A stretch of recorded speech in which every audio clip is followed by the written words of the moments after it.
Am I ready for this? Asks using murder weapon salesman. No, is the answer.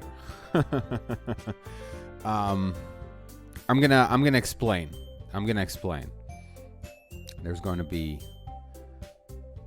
some talking before I actually play. Hey, the sarcastic Jew.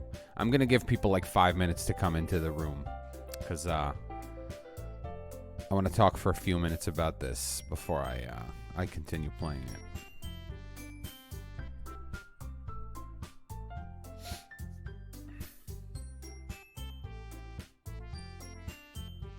Hey everyone.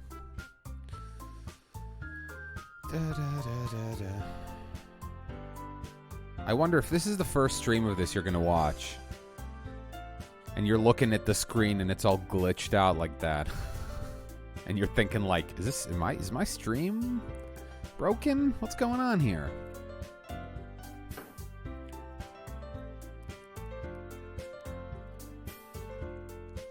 Dude, fix your emulator. Exactly.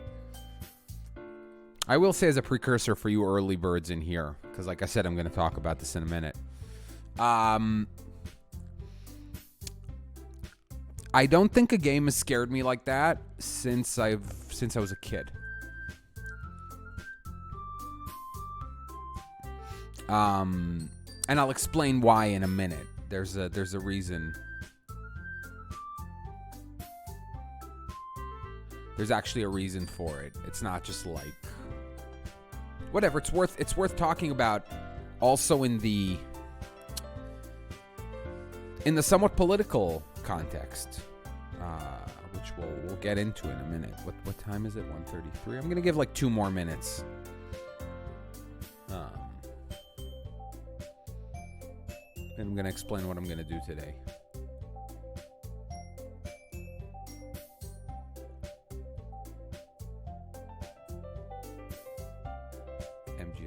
Hi, Kaiser Klein the second? I don't know. Really, MGS2. Interesting. See, it's interesting what things end up scaring you. I mean, as a young kid, like the game Ripper kind of scared me when I was a kid.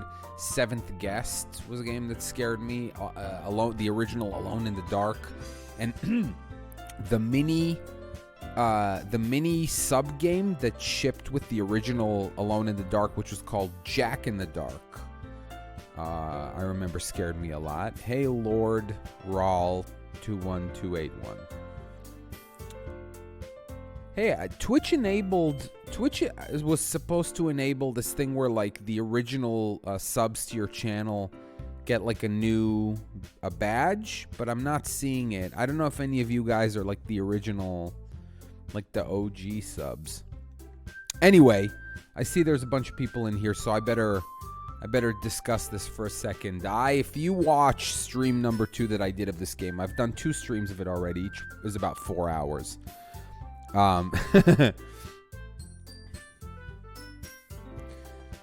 Okay, I mean, if Tudor Gray pops in here and says something in chat, then he should be, I mean, he's one of the OGs, I believe. Anyway, if you watch the second stream of this game, especially the ending of it, you will know that I got really, really freaked out by it. Hey, McJones, welcome back 3 months in a row. A member of the Red Badge Club now, the newest member of the Red Badge Club. I got really freaked out by this. I mean, if you listen to it, like I'm still laughing at the end and stuff, but I was really disturbed. I did not sleep well that night. Thought about it all the next day.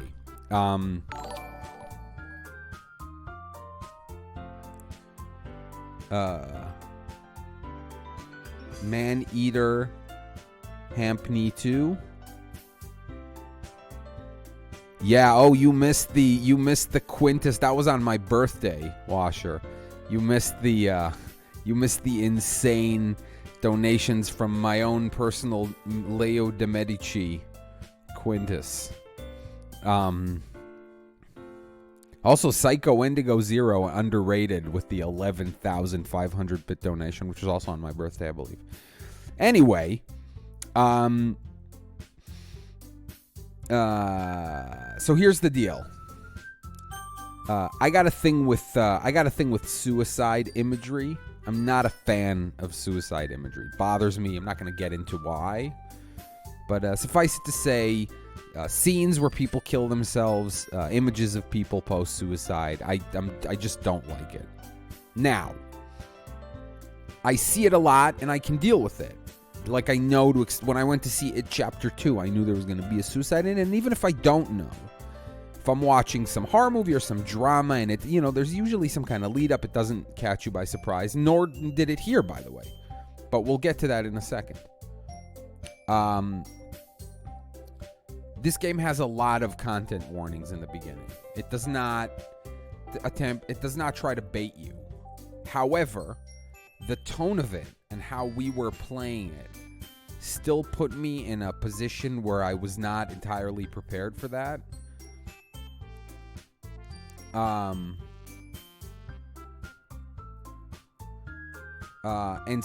also, like, it was late at night. My face was, like, pressed up against the fucking monitor. It was really loud in my headphones.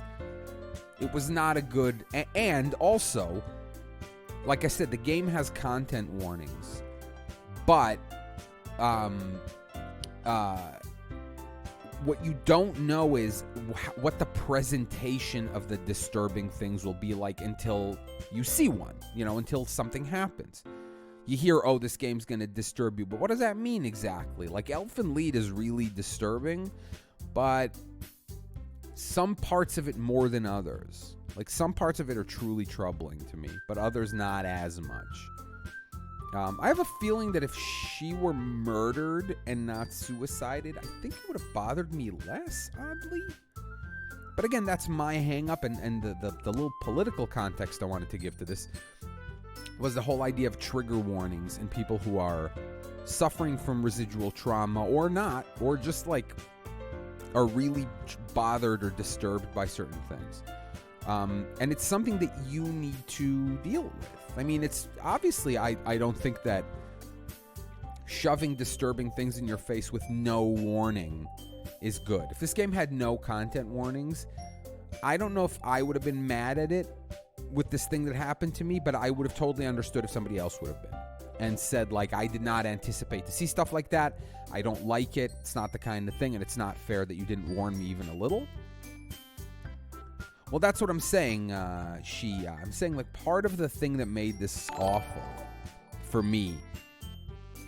Hey, Pope Waffles, welcome to the Red Badge Club, 3 months in a row.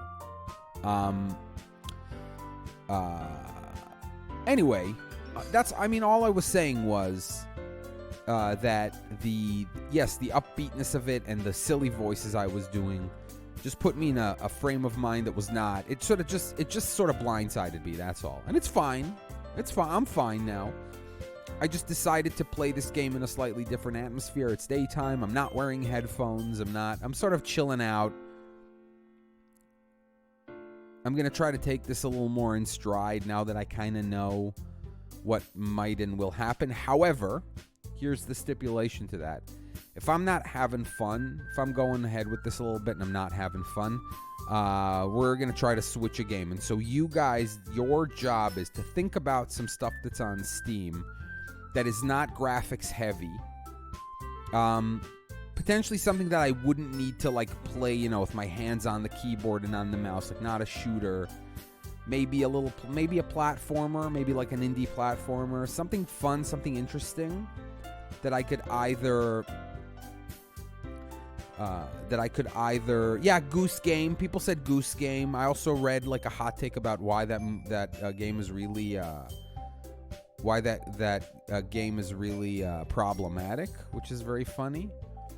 You knew it was coming, but the screen still disturbed you. Yeah, and if you watch the stream, you hear me saying before, like, when the screen is dark, what happened was the second... Okay, so if you didn't watch, I'm going to give you guys a little bit of a primer.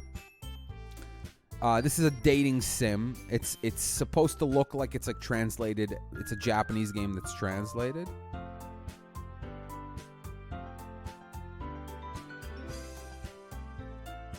What? I'm not...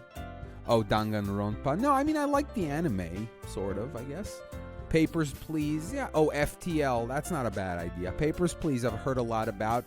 It's just going to be depressing, I think.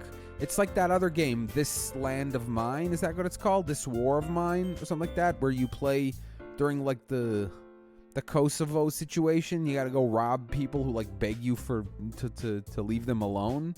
That doesn't sound fun. Anyway, this is supposed to look like a Japanese game. It isn't actually. And it's a dating sim. And basically, it started innocent enough. You join a literature club, you write poetry, you kind of get to know these cute girls, whatever. And then, but there's something insidious kind of some insidious undertone. And long story short, it ends, the first playthrough ends with the sort of horrific suicide of your childhood friend who's suffering from depression. And when that happens, the game starts to glitch out. Something weird is going on.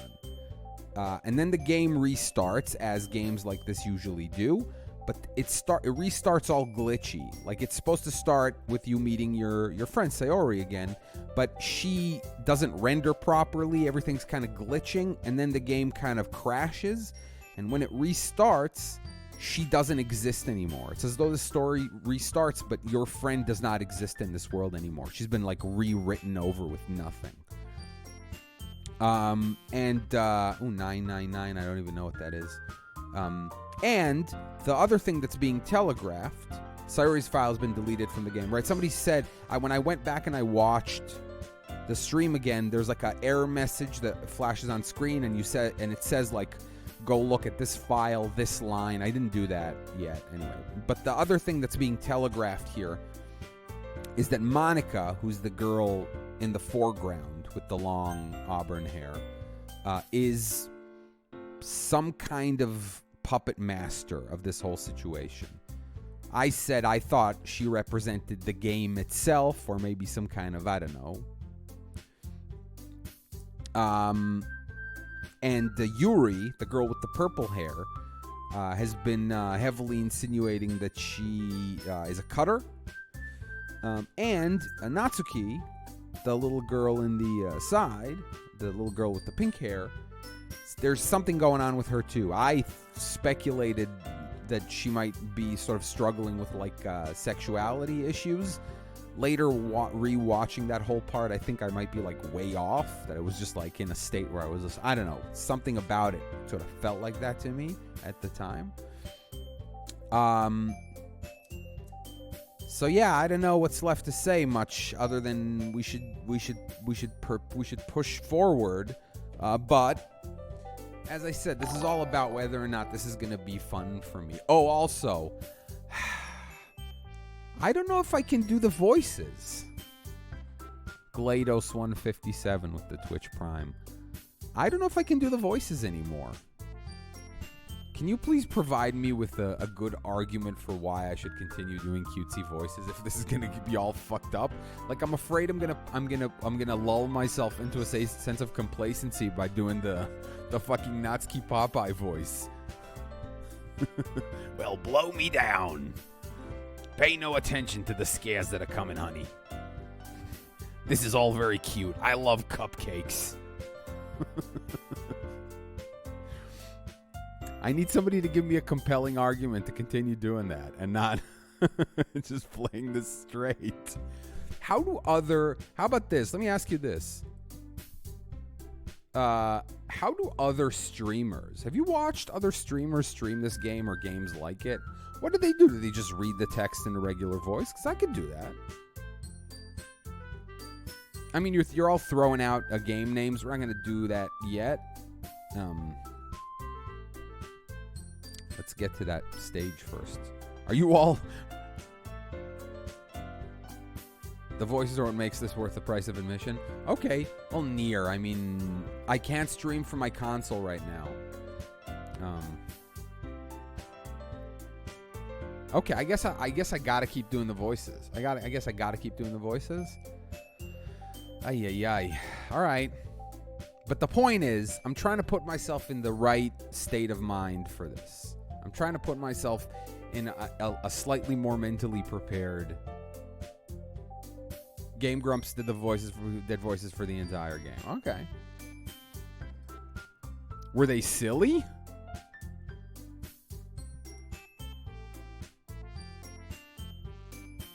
Yeah, okay, everybody wants the voices. Okay, I'm here for you guys. Otherwise I would have played this by myself, which I would have never done.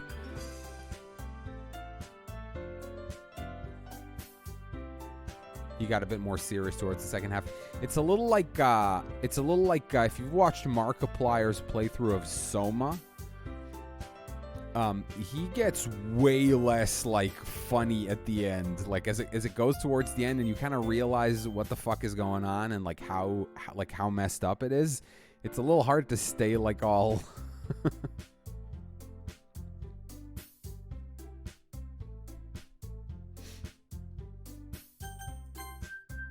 By the way, let me ask you something, people who've played this. What happens if I start a new game now? Does it start over entirely? I mean, I assume it does.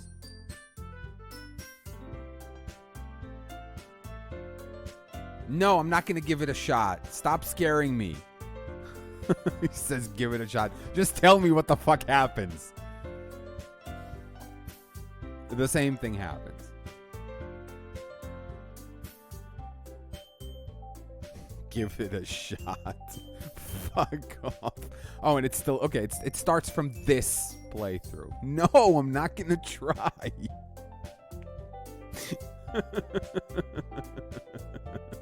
No, I'm just kidding. Okay, you want me to try? I'll fucking try. Fine.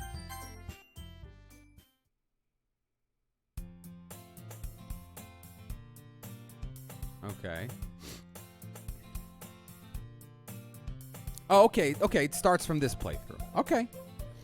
Okay, so in this version of reality, Sayori does not exist anymore.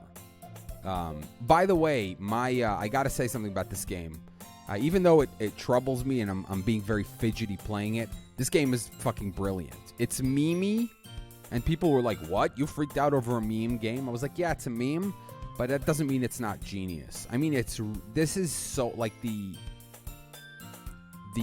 conceptually it's really brilliant, but also the little touches, like I said, the fact that they stick in like little Japanese puns as though this game is translated from Japanese, little fourth wall breaks. I mean, it's all really, really clever.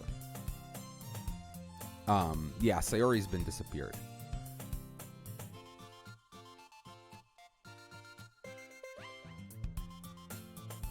Okay. All right. Let's skip this just thing. Okay, fine. Now. Oh, and now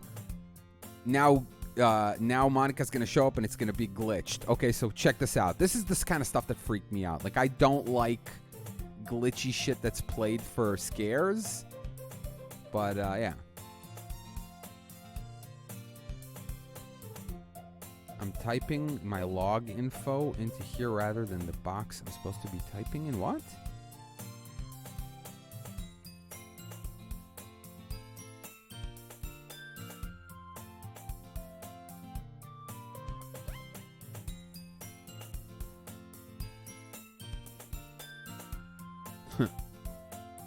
All right. Yeah, did you see that? Just for one little second. All right. Monica. Oh, my goodness. I totally didn't expect to see you here. It's been a while, right? Yeah, it has. Monica smiles sweetly. We do know each other. Well, we rarely talked, but we were in the same class last year. Monica was probably the most popular girl in class. Smart, beautiful, athletic. Basically completely out of my league. This all is dialogue that repeats from the first playthrough. Also, by the way, I'm not wearing headphones, and the volume, like in the room, the volume of the game is turned way down. I mean, first of all, I don't want it to bleed into the mic.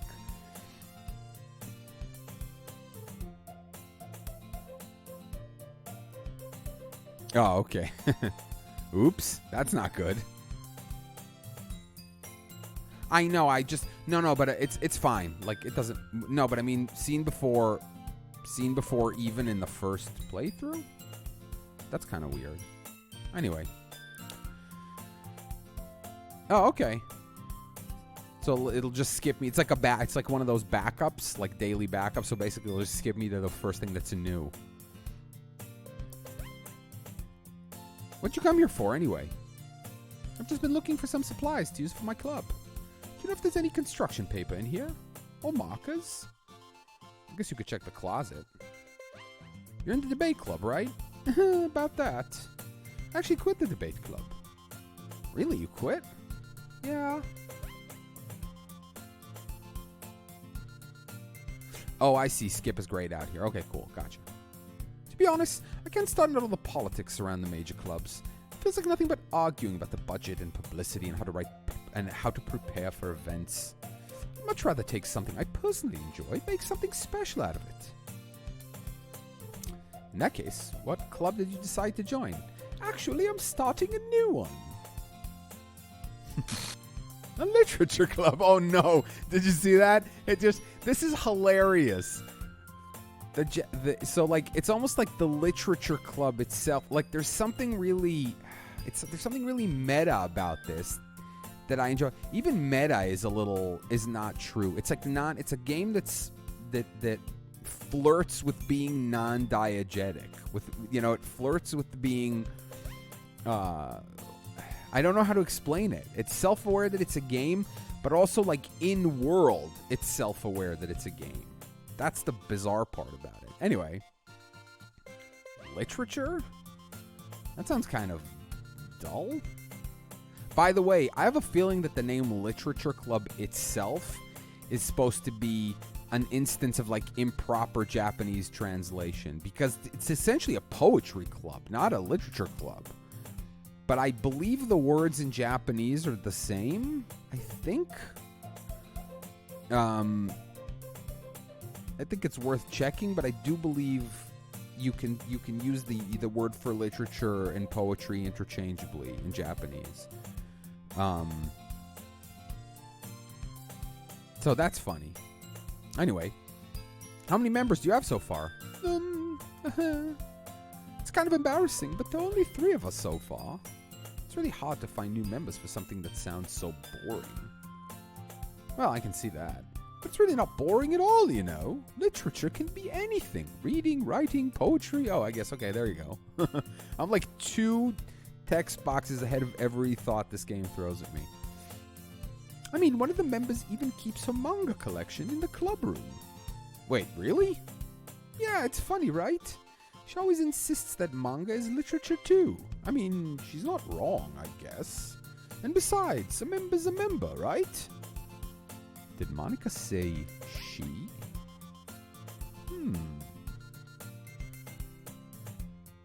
Hey, Neon. By any chance, are you still looking for a club to join? I mean, I guess so, but in that case, is there any chance you could do me a big favor? I won't ask you to join, but if you could at the very least visit my club, it would make me very happy, a really happy person. Please?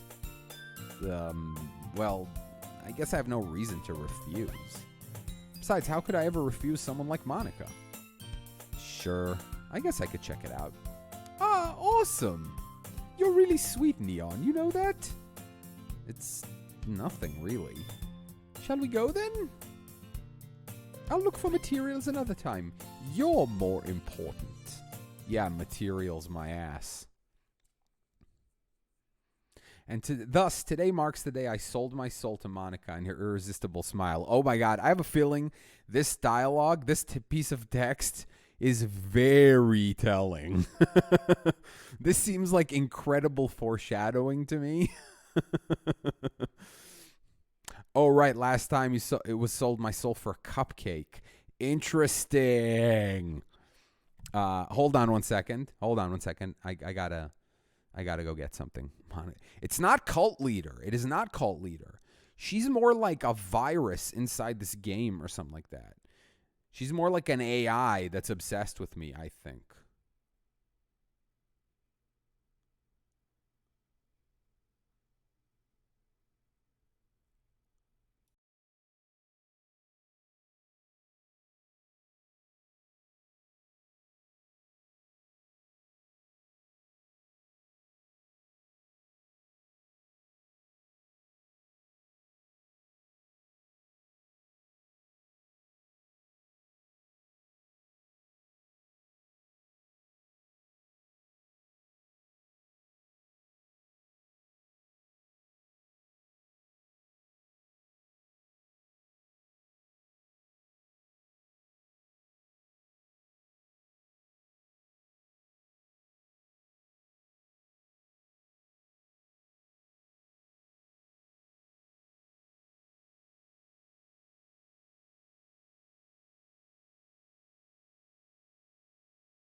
What are you talking about?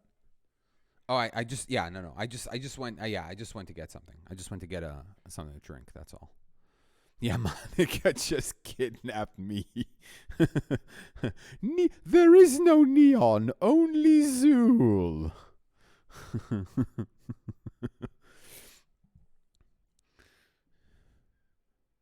All right.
Sorry, yes. My mic was muted. Okay,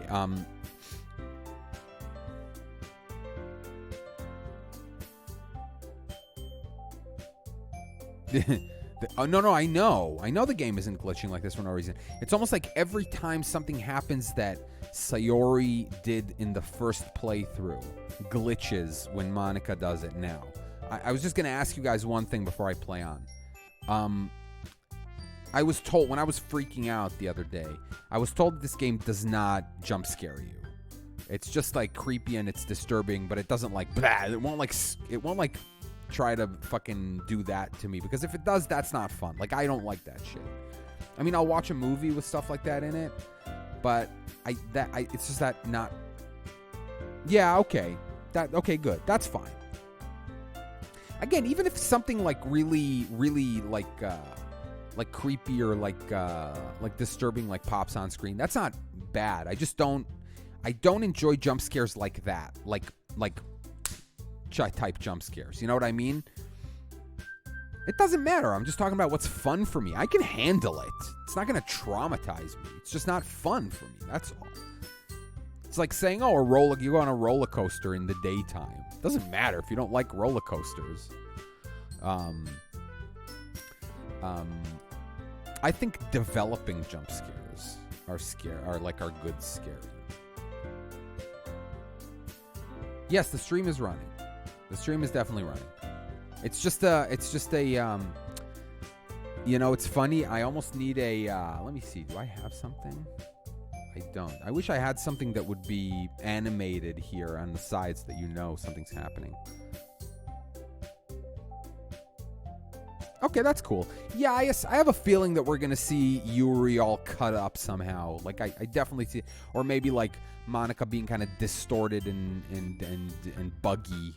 But it's fine. It's fine. I just, like I said, I just don't like, bah! Like a screamer. Remember those fucking screamers? One of those got me like full on once. It was like a spot the differences between the images or something like that. And it fucking got me so bad. Fuck, I hated that. This was like years ago. This was fucking 15 years ago. And I still remember exactly where I was sitting and how it happened.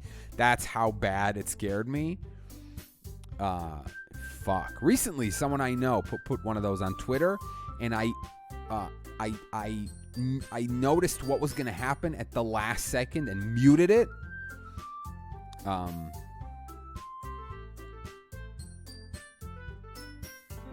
I mean, the Sayori one had a long lead up too.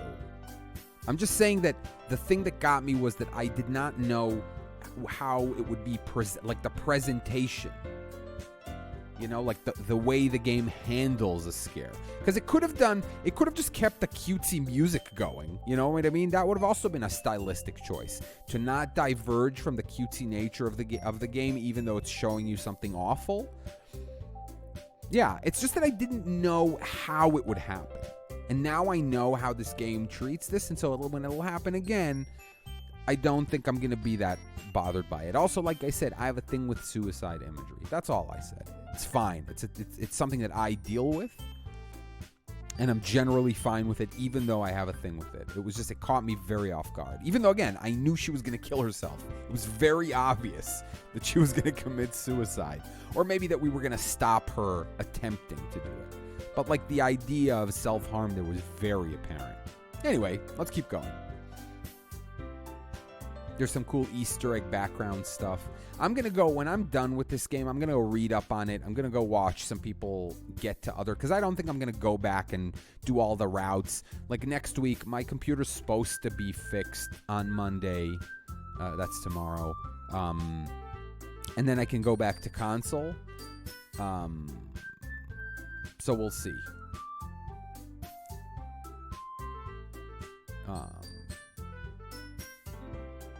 Well, I did see there was a when we were at Sayori's house, one of the months on her calendar, I believe it was November, was like all crossed out with like marker, and it was only that 1 month.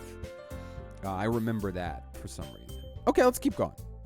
I'm back, and I brought a guest with me. A guest? Seriously? You brought a boy?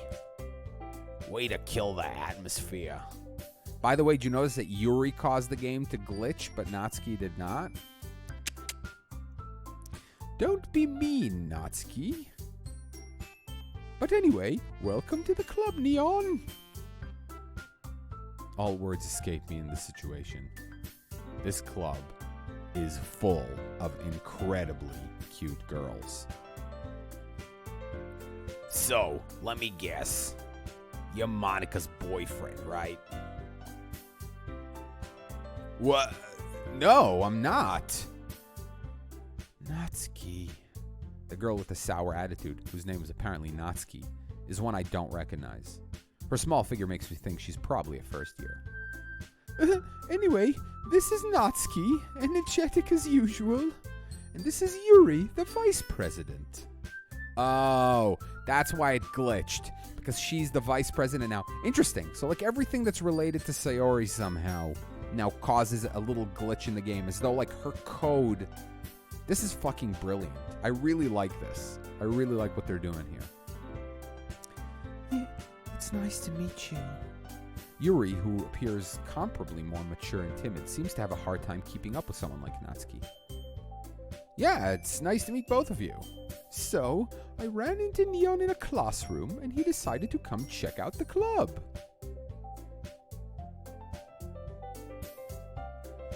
Oh, did you have trouble, Mighty Eskimo Q? What was wrong? Sorry, got fired. She literally got canceled. Talk about cancel culture. You get rewritten out of fucking existence, like Madoka. Spoiler alert.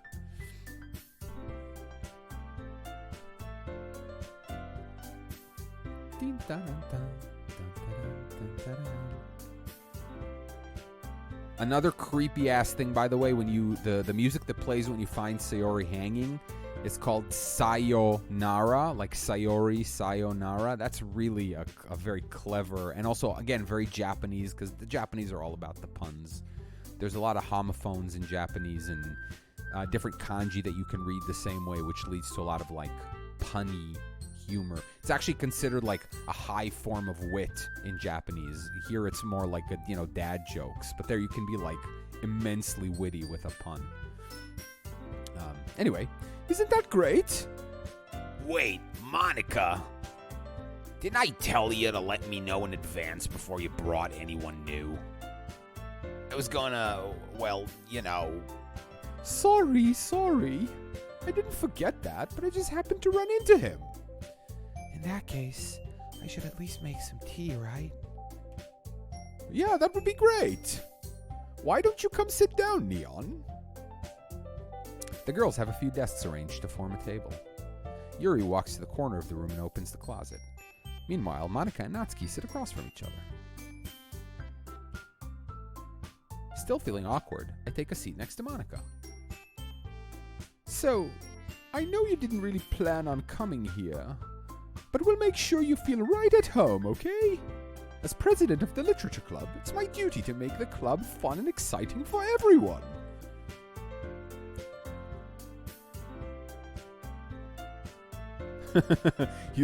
I was told there would be cupcakes, even in the second playthrough.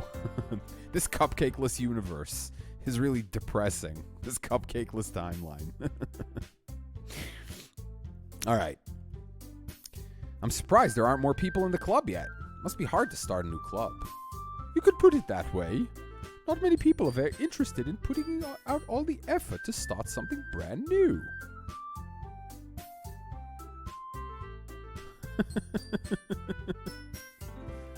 This is how you got no cupcakes. Especially when it's something that doesn't grab your attention, like literature. Didn't she just say this?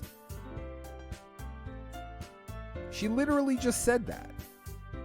You have to work hard to convince people that you're both fun and worthwhile. Is this not a repeat of the dialogue? I swear to God, either I'm getting deja vu or she just said the exact same thing when we were in the other classroom. Or am I now like reading way too much into this? I don't know. But it makes school events like the festival that much more important. I'm confident that we can all really grow this club before we graduate. Right, Natsuki? Well, I guess. Natsuki reluctantly agrees. Such different girls, all interested in the same goal. Monika must have worked really hard just to find these two. By the way, I think these little glitchy things, if I'd kept playing that night, I would have really bothered me. Like, I think now I'm slightly in a better... Like I said, I set myself up to be in a better state of mind to play this fucking thing. Because, like, someone said, oh, if this bothered you, don't play Saya no Uta because it's way worse. But, like, isn't Saya no Uta like a horror drama kind of thing? Like, if I go into something like that, I definitely expect it. Again, now I'm always... How far in am I here? I've played this game for about 8 hours, but I'm at the beginning of the second playthrough. So the last thing that happened that was major was that Sayori hung herself. Does Saya no Uta have jump scares in it? It didn't occur to me that VNs would have jump scares. Like, it just never occurred to me.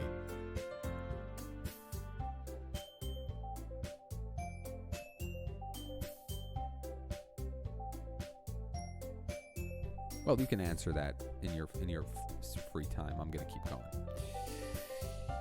Yuri returns to the table carrying a tea set. She carefully places a teacup in front of each of us before setting down the teapot.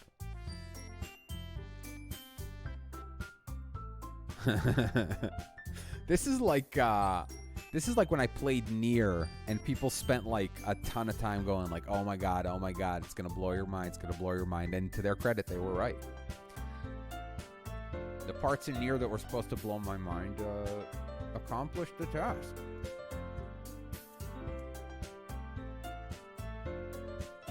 Okay. You keep a whole tea set in this classroom? Automata, Admiral Crisp. I'm still not done with it, but the transitions between the routes.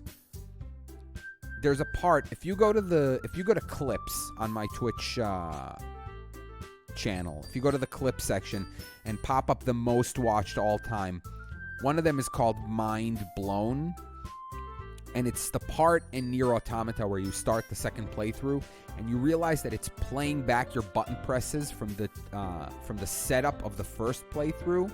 And just listen to my reaction and how a fucking set up your screen contrast section manages to blow my mind. Like, I'm still impressed by that. It's one of the most unexpected things that's ever happened to me playing a game. Loved it. All right. It really is worth it, the Sarcastic Jew. Like I said, I'm not done with it yet, but it blindsides you. Like the first playthrough, you finish the game first time around, and you're like, okay, that was fun. That was cool. Very well designed. Like fun mechanics. The world building is really cool. But then I was like, really? This people lost their fucking minds over this game? And then like once it resets, once you start like Route B essentially, is where it starts to open up and you're like, all right. Wait, what happened to M Black Cowl? Is my stream crashing for people? It looks like I have 40 plus viewers in here.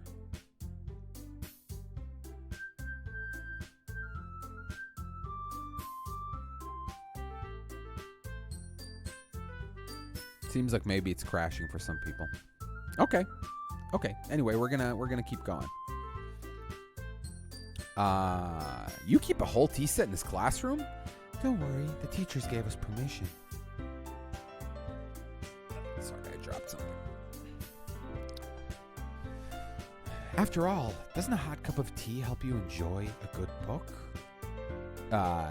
Guess.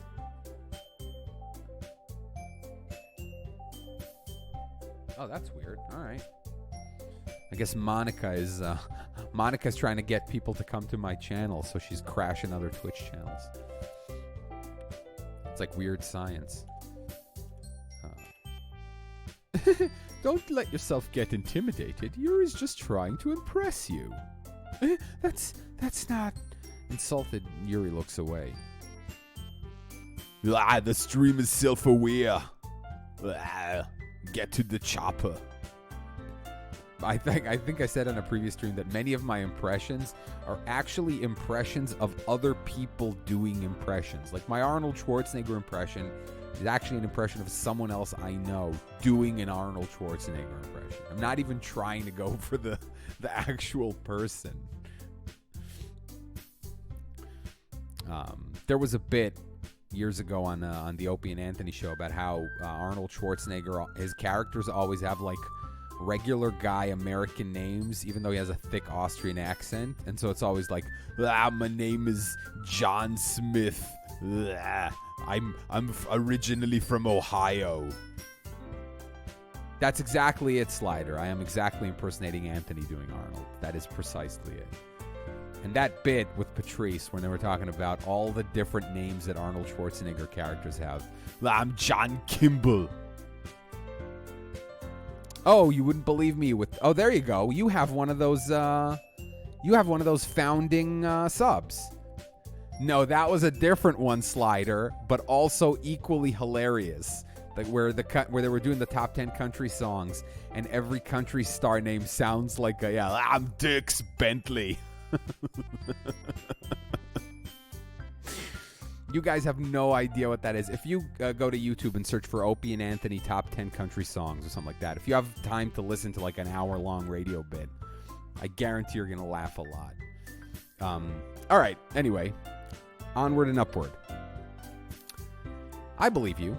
Well, tea and reading might not be a pastime for me, but at least I enjoy tea. Oh, Dutch. Yeah, man, Patrice would have a lot to say about this era of wokeness and cancel culture for sure.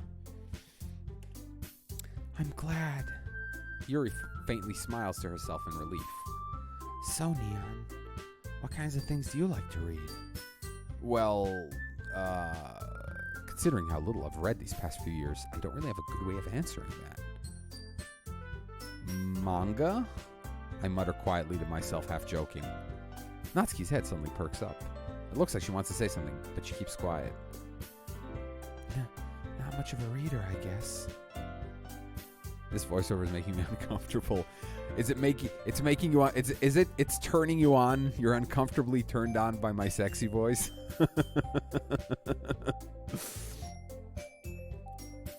You wouldn't believe me. Patrice O'Neill was a comedian, a New York comedian who died of a heart stroke several years ago at this point, 4 or 5 years ago, something like that.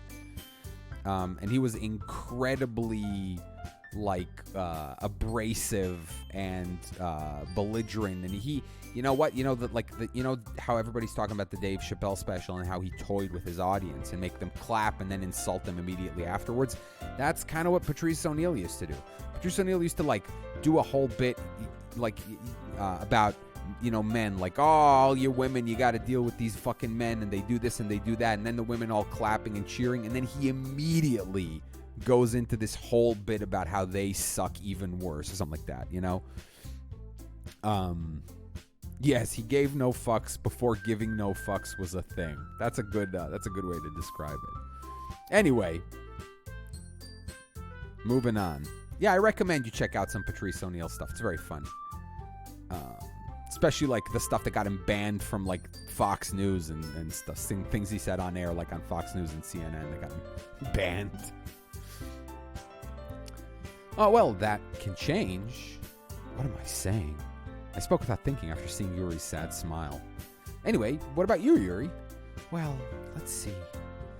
Yuri traces the rim of her teacup with her finger. My favorites are usually novels that build deep and complex fantasy worlds. The level of creativity and craftsmanship behind them is amazing to me. And telling a good story in such a foreign world is equally impressive. Yuri goes on, clearly passionate about her reading.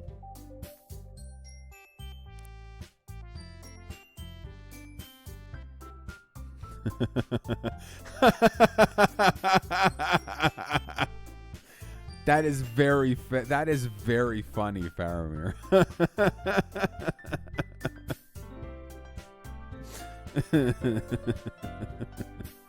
Well played. She seems so reserved and timid since the moment I walked in, but it's obvious by the way her eyes light up that she finds her comfort in the world of books, not people. Sorry, I keep readjusting my mic here. But you know, I like a lot of things. Stories with deep psychological elements usually immerse me as well.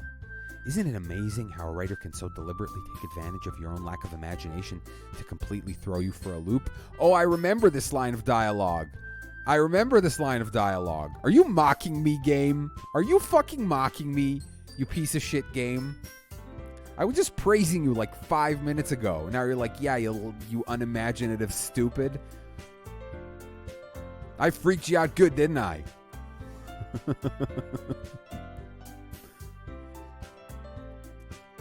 Loser. You fucking incel. Anyway, I've been reading a lot of horror lately. I read a horror book once. I desperately grasp for something I can relate to at a minimal level. At this rate, Yuri might as well be having a conversation with The Rock. I'd expect that from you, Yuri. It suits your personality. Oh, is that so? Really, if a story makes me think or takes me to another world, then I really can't put it down. Surreal horror is even very successful at changing the way you look at the world, if only for a brief moment. I hate horror. Why's that? Well, Natsuki's eyes dart over to me for a split second. Never mind. That's right, you usually like to write about cute things, don't you, Natsuki? What? What gives you that idea? You left a piece of scrap paper behind last club meeting. It looks like you were working on a poem called... Don't say it out loud. And give that back. Fine. Natsuki, you write your own poems? Well, I guess sometimes. Why do you care? I think that's impressive. Why don't you share them sometimes? No. Natsuki averts her eyes. You wouldn't like them. Not a very confident writer yet? I understand how Natsuki feels. Sharing that level of writing takes more than just confidence. The truest form of writing is writing to oneself. You must be willing to open up to your readers, exposing your vulnerabilities and showing even the deepest reaches of your heart. Do you have writing experience too, Yuri? Maybe if you share some of your work, you can set an example and help Natsuki feel comfortable enough to share hers. I guess it's the same for Yuri. We all sit in silence for a moment. Hey, I just got an idea. How about this? Huh? Every time that happens, I'm just gonna obnoxiously say, huh? Natsuki and Yuri look quizzically at Monika. Let's all go home and write a poem of our own. Then, next time we meet, we'll all share them with each other. That way, everyone is even.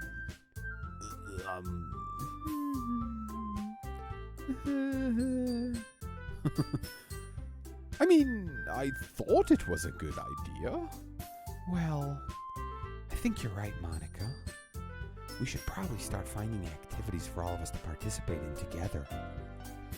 I did decide to take on the responsibility of vice president after all. I'm the Bucho. No, Fukubucho? I can't remember. I need to do my best to nurture the club as well as its members. Besides, now that we have a new member, it seems like a good step for us to take. I never said I was a member. Do you agree as well, Neon? Hold on, there's still one problem. Huh? What's that? Is it 50 plus? That's weird. My OBS says 44. That's good. Oh yeah, I see now it's at 50. It takes a little while to update. Hey everyone, welcome to the stream. This is great. I'm happy you're all in here. Let me re-up my tweet. It's getting to about an hour. I like to kind of retweet out again every hour, so.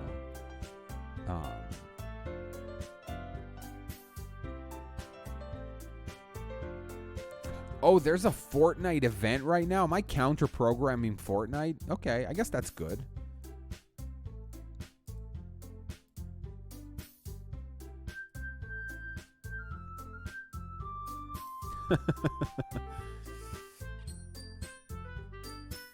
Yeah, I wonder if Yuri ends up murdering me as opposed to killing herself. Well, we're gonna see.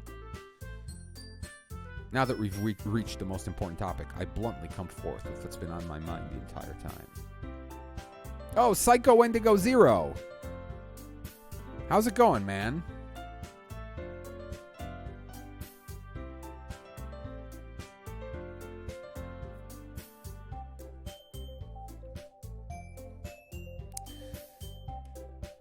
I never said I would join this club. Monika may have convinced me to stop by, but I never made any decision. I still have other clubs to look at, and I lose my train of thought.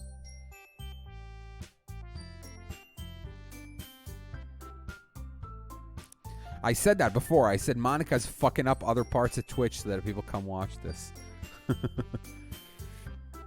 You know, I actually... Now that I think of it again, there's something very sinister to my Monika voice. You know, it's like...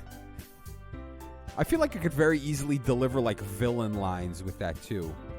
Neon, you didn't love me, and so now I have to kill your entire family. It's the British. All the best British. I mean, it could have been Russian, too, you know, like, Neon. I will have to delete your hard drive if you don't go out on a date with me. See. That jerk Brit flavor to it.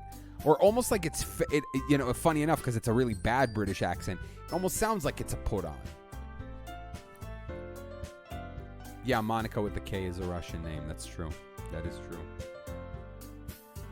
Я тебя люблю, Neon. I love you in Russian. No, it's Я люблю тебя. That's how you say I love you in Russian. Я люблю тебя, I believe. All right. Anyway, a break from that linguistics. Is there anyone here who speaks Russian? I don't know. Anyway, all three girls stare back at me with dejected eyes. But I'm sorry. I thought. She harumphs like Marge Simpson. The girls exchange glances before Monika turns back to me. I guess I need to tell you the truth, Neon. The thing is, we don't have enough members yet to form an official club. We need 4. And I've been trying really, really hard to find new members. Unfortunately, they keep dying. And if we don't find one more before the festival... I'm defenseless against these girls. How am I supposed to make a clear-headed decision when it's like this? I would feel terrible for letting everyone down in this situation. And besides, the club itself seems pretty relaxed. So if writing poems is the price I need to pay in order to spend every day with these beautiful girls... Marge is in Code Vein. I need to play that. Someone said it's like a anime style kind of Souls-like game, I guess. Right. Okay, I've decided then. I'll join the literature club. Here comes a glitch. One by one, the girl's eyes light up. No, I guess not. Oh my goodness, really? Do you really mean that, Neon? Yeah. It could be fun, right? You really did scare me for a moment. A lot of lines of dialogue in this game now make me laugh. I mean, if you really just left after all this, I would be super pissed. This was a Cupcake line in the first playthrough. Neon, I'm so happy. We can become an official club now. Thank you so much for this. You're really amazing. I'll do everything I can to give you a great time, okay? Thanks, I guess. Okay, everyone. I think with that, we can officially end today's meeting on a good note. Everyone remember tonight's assignment. Write a poem to bring to the next meeting so we can all share. Monica looks over at me once more. Neon, I look forward to seeing how you express yourself. Yeah. Can I really impress the class star Monica with my mediocre writing skills? I already feel the anxiety welling up inside me. Meanwhile, the girls continue to chit-chat as Yuri cleans up the tea set. I guess I'll be on my way then. Okay. I'll see you tomorrow then. I can't wait. With that, I depart the club room and make my way home. The whole way, my mind wanders back and forth between the 3 girls. Natsuki, Yuri, and of course, Monica. Will I really be happy spending every day after school in the literature club? Perhaps I'll have the chance to grow closer to one of these girls. All right, I'll just need to make the most of my circumstances, and I'm sure good fortune will find me. And I guess that starts with writing a poem tonight.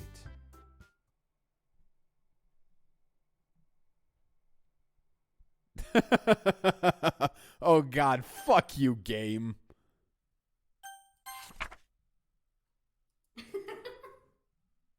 That was it. That was it. That was the poem. That was fucking creepy. we live in a society.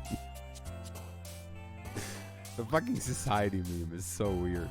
So random. Hold on, I gotta go to the bathroom. 1 second.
I was gonna do a meme. I couldn't find a good image for it of like the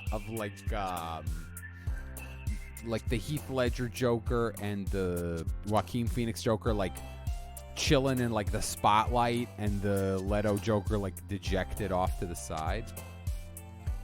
Yeah, Twitch. They say Faramir. It's because of the Fortnite event. I think Twitch is having a spasm.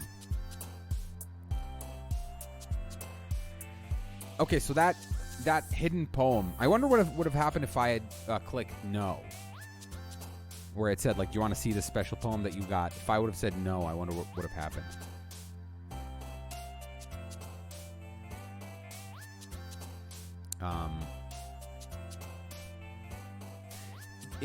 By the way, Admiral Crisp, here's, in fairness to Leto, I will say this. They filmed like a fucking movie's worth of Joker shit and then cut it all out.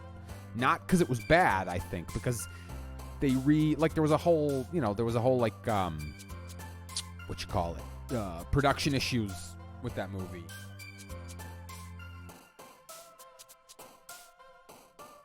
I am kind of curious to know what his what the rest of his shit looked like, because he is a good actor. Jared Leto is a good actor. I really liked what he did in Blade Runner 2049, the Neander Wallace role, which is really weird and creepy. Suicide Squad had an identity crisis. It had a manufactured identity crisis because they literally brought in a trailer company to re-edit that movie.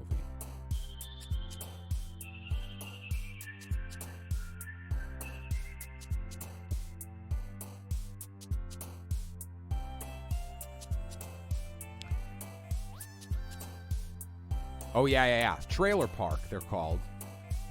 Because what happened was that they made the trailer. They made the trailer that everybody loved. Faramir, I see your chats, and the stream is going fine.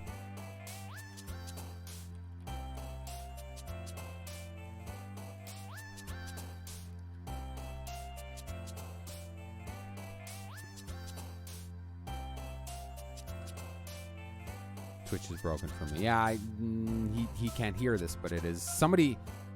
Can somebody post to him in the chat that it's working for a bunch of people? All right. Okay. So because I was going, I wonder, now I'm curious, how many of the pivotal choices in this game are even choices at all? Because I could have gotten to the Sayori suicide in two completely different ways. I could have gone to Natsuki's house to make cupcakes. And I could have rejected Sayori, and both of those... Wait. Oh, is this the one about Pakistan? I did already yesterday. And so the question is what happens during those branching paths. Like, if you look at this game like a map, it has one starting point, and then it splits off into a bunch of different ones, but then they all converge in the Sayori suicide, no matter which route you take. And so... No, I know that there's more than one ending. I'm just saying, like, how soon is it before, like, how many bottlenecks like that exist in the game? I'm just musing about it. I'm not asking for an answer. It was just interesting to me because when that Sayori thing happened, I thought, like, that's why, I mean, it's probably designed for that, where then it wants you to go try to reload to do the other choice, and then it doesn't let you. Again, very clever. And if I had not been speaking to you, like, if I just played this, if somebody said, like, this game is fucked up, go play it, that would have been a really interesting experience for that shit to happen. Anyway, let's keep going. I felt like it was my fault anyway, Admiral Crisp. You know what I felt like, by the way? I felt like if I had said, because when Monica asked who I wanted to help, Yuri or Natsuki, Sayori was also an option. And so I wondered if having picked that somehow would not have saved her. But clearly the answer is no. Just something else would have happened and she would have done it anyway. Because I believe that the reason is that Monica is somehow like the god of this game. Anyway, because I went for Yuri, I'm still going to keep going for Yuri. So...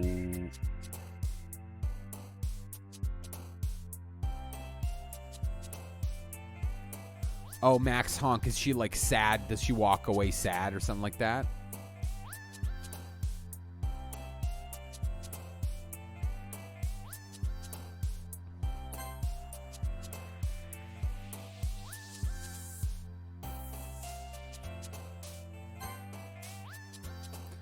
Oh. I just noticed something.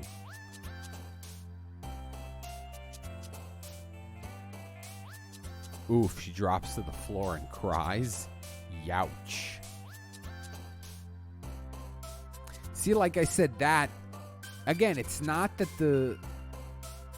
Yeah, anyway. I noticed something. When I picked... there was something that I picked here that seemed to turn Natsuki off. Like she turned the other way or something like that. Not exactly sure. Ooh, I wonder if there's...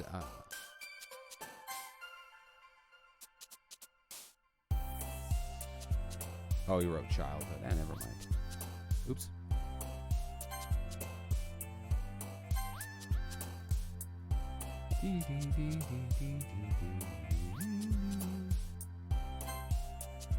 I'm gonna pick a couple of things for Natsuki.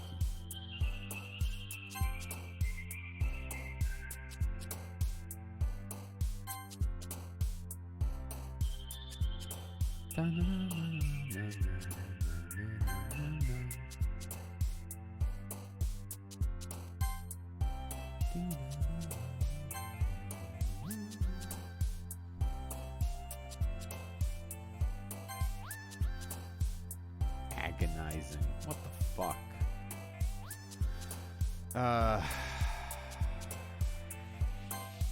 Oh, oops. I keep missing your suggestions. Here, suggest something now. 25k salvage. I'm gonna wait for you. Oh, Whisper? Is this Whisper? No. Oh, sorry. You're like a full one behind. So hold on. Now I'm gonna wait. Nightgown. Okay. Anyone else wanna suggest one?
Did you see that?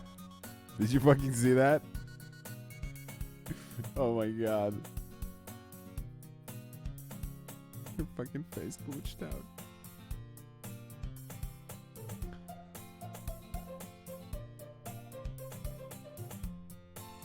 There's voice now. There's voice now, isn't there?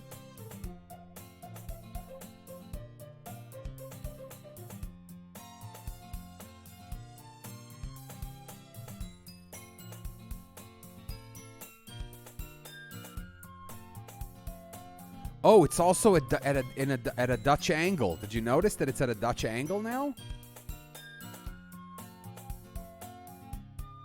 Like the image is slightly tilted.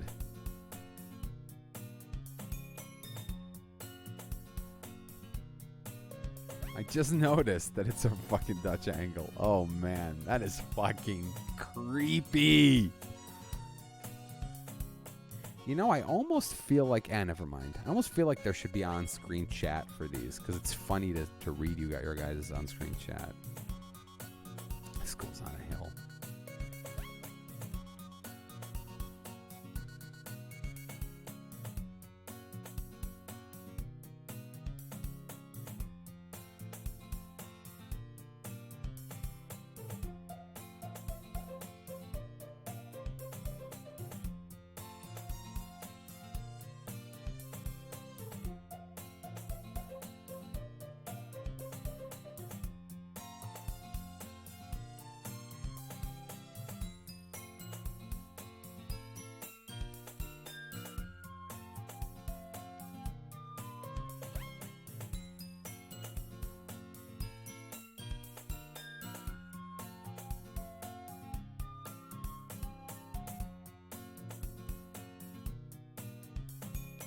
Can you guys hear me now?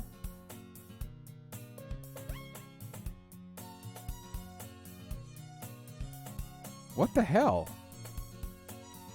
Because I was back. How long was it gone?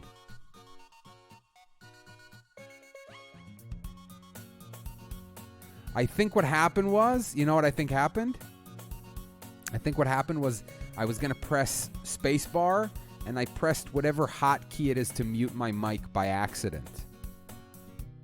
There's probably a shortcut to mute my mic because I'm not looking at OBS. OBS is like off to my side.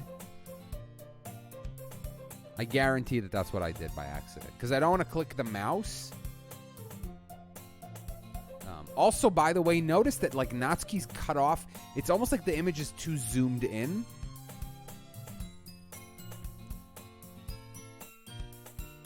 This is so weird. Oh, come on. Like he deserves any slack.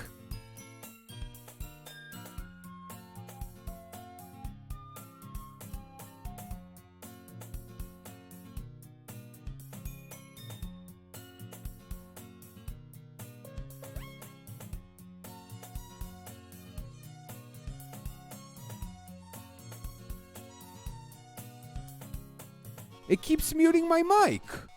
What is it doing? Hold on a second, guys. Oh, I see. Okay. See, when I press spacebar, if the thing that's highlighted on my computer is OBS, it mutes my mic. So I gotta make sure I understand what happened.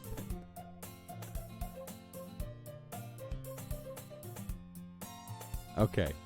Okay, I'm going to make sure to do this now. That was a total... What a weird... There's a Monica in the pictures. Yeah, exactly. Yeah, you shouldn't be talking to these people anymore, Neon. Anyway, let's keep going. This is fucking weird. But if you don't take us seriously, then you won't see the end of it.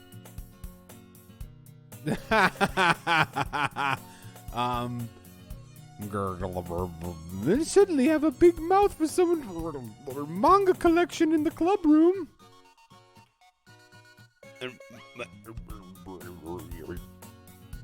Natsuki finds herself stuck between saying Monica and manga. Oh, check the history to see what it was saying. Interesting. Well, I mean, I knew what it said. Isn't it more fun if I try to verbalize the glitching? Oops, that's not what I wanted to do. That was me making it bigger, not the... No, stop it.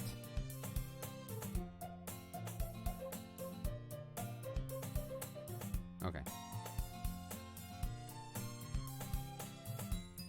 Manga is literature. Swiftly defeated, Natsuki plops back in her seat. I'm sorry, Neon.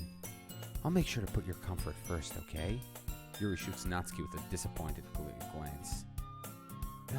Anyway, now that you're in the club and all, perhaps you might have interest in picking up a book to read. Well, I can't really say no either way. Like you said, I'm in the club now. So it only feels right for me to do something like that if you ask. What? Wait, I didn't mean it like that. I came here to lead, not to read. It's a good reference to a movie that I think is underrated. I think The Simpsons movie is a good movie. It's very funny. I watched it recently again, recently-ish. Where was it that I fucking watched it? I can't remember. I think it was like in a hotel. I think I was in a hotel. Yeah, I was in a hotel in LA or something like that, and I had like a free evening and it was on TV. Okay. If you don't really want to, then forget I said anything, I guess.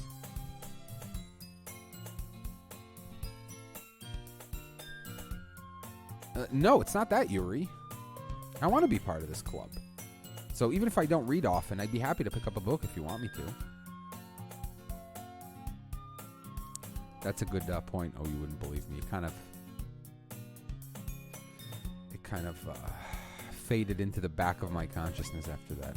Oh, there's a chair in the closet. You're right. That's weird. There's also like...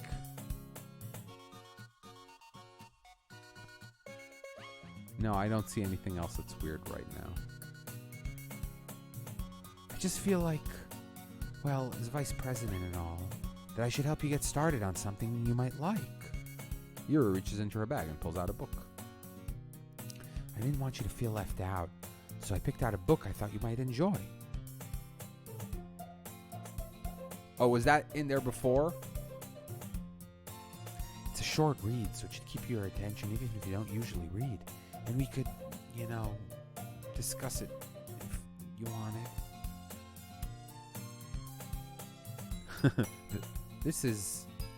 How is this girl accidentally being so cute? She even picked out a book she thinks I'll like, despite me not reading much. Yuri, thank you. I'll definitely read this. I enthusiastically take the book. Whew. Well, you can read it at your own pace. I look forward to hearing what you think. Now that everyone's settled in, I expect Monica to kick off some scheduled activities for the club. But that doesn't seem to be the case. Yuri's face is already buried in a book. I can't help but notice her intense expression, like she was waiting for this chance. Where's Yoko?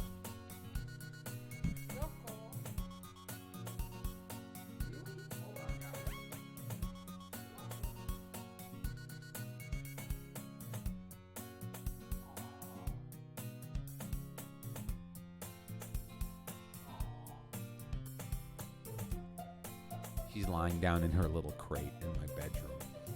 I think she just hears me speaking like this and she's like, this is weird. I'm gonna go do something else right now. You're being weird. You're speaking to nobody.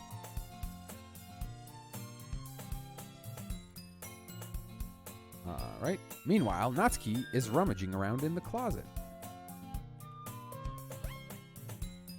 I'm really curious to talk to Yuri a little bit more. But at the same time, I would feel bad for distracting her from reading. Why did the screen do a black wipe like that and then nothing happened? Everything this game does now weirds me out. Even if it's like innocent. It just did a fade to like the same... Oh, it reset the Dutch angle. Or maybe a little bit. She's reading The Devil is a Part-Timer. That's a good manga. No, she's reading like, Is the Order a Rabbit? That's what she's reading. Or like, Is the Order a Rabbit? That's a... Because Kofuku Graffiti isn't about baking. It's about cooking. I catch a glimpse of the cover of her book. It looks like the same book that she lent to me. Which playthrough is this? The second one. The first one without Sayori. More than that, she seems to be on the first few pages. Crap. I think she noticed me looking at her. She sneaks another glance at me, and our eyes meet for a split second. But that only makes her hide her face deeper in her book. Sorry. I was just spacing out. I mutter this, sensing I made her uncomfortable. Oh. It's fine. If I was focused, then I probably wouldn't have noticed in the first place. But I'm just rereading a bit of it, so... That's the book you gave me, right? Mm-hmm. I wanted to reread some of it.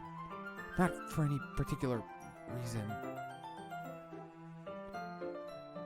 Oh, hi, Capitana Barbosa. Hi, I thought you weren't going to play this anymore. If you, after this is done, go back and listen to the first, 10 minutes. I explained the whole thing about it. I might highlight it and, post it on Twitter. Just the section where I kind of explain what happened after last time.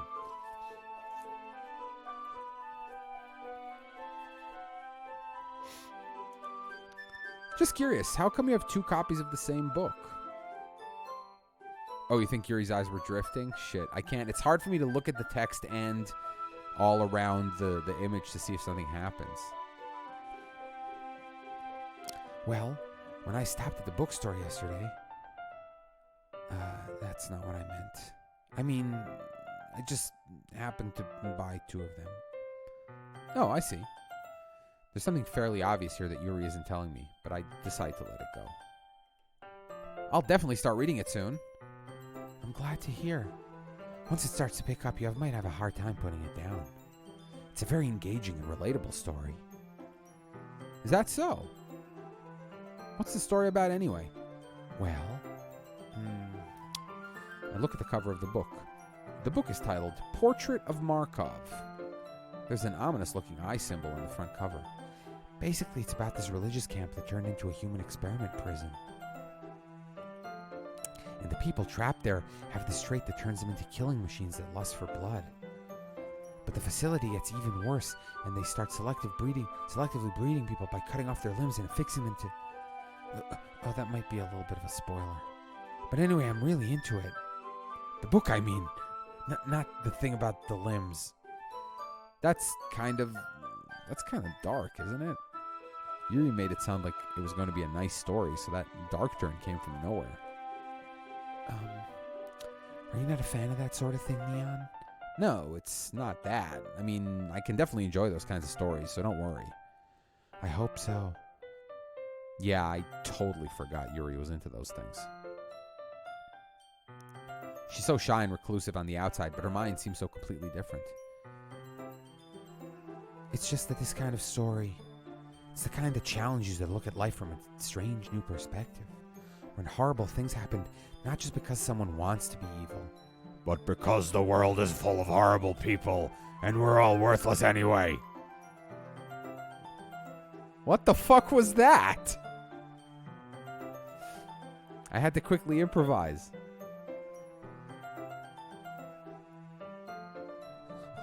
I need a soundboard here with echo, with crazy scary echo. Or do a hold on. Or do something like this.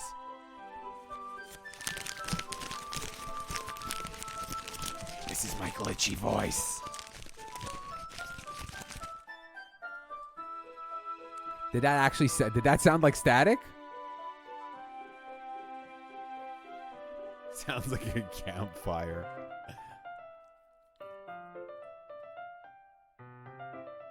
Not really.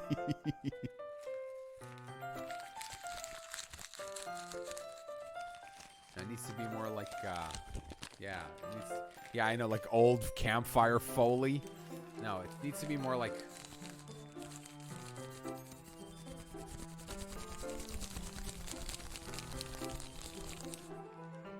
or something like that. Gotta work it out.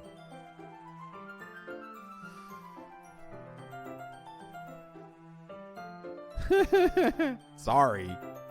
I apologize. That was very creepy, though. Not again. I'm sorry. I don't know if I should do a voice when that's happening.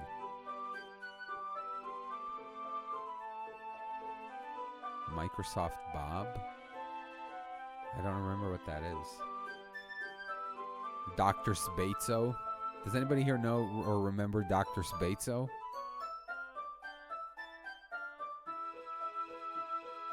Let's see who here is old as shit.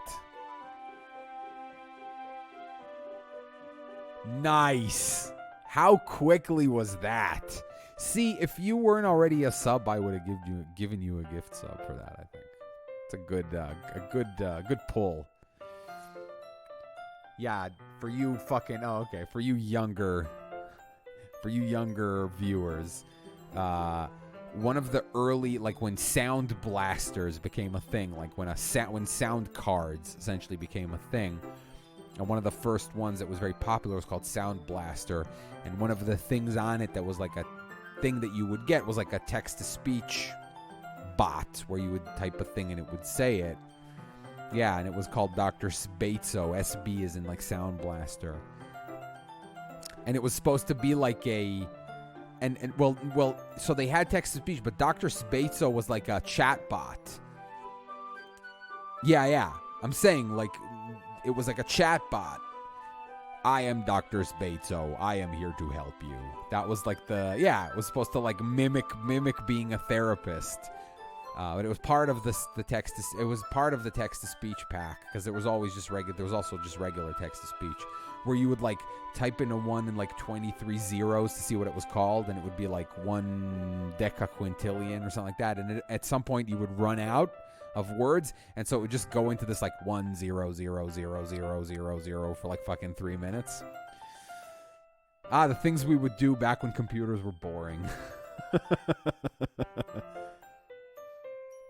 autoexec.bat config.sys. You remember config.sys? Oh my god. Okay, let's keep going. I don't know what was the one called? The basic one called like gorilla versus gorilla, monkey versus monkey. What was it called? Anyway, I don't know if I should do a different kind of voice when those text glitches come up. Or I should go like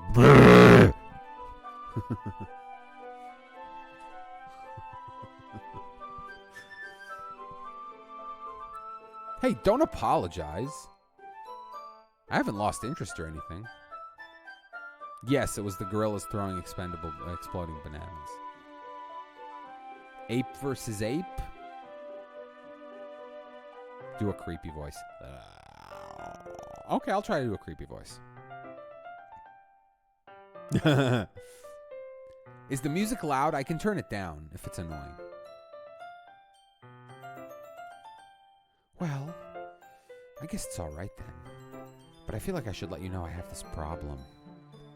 When I let things like books and writing fill my thoughts, I kind of forgot. It skipped over. Wait.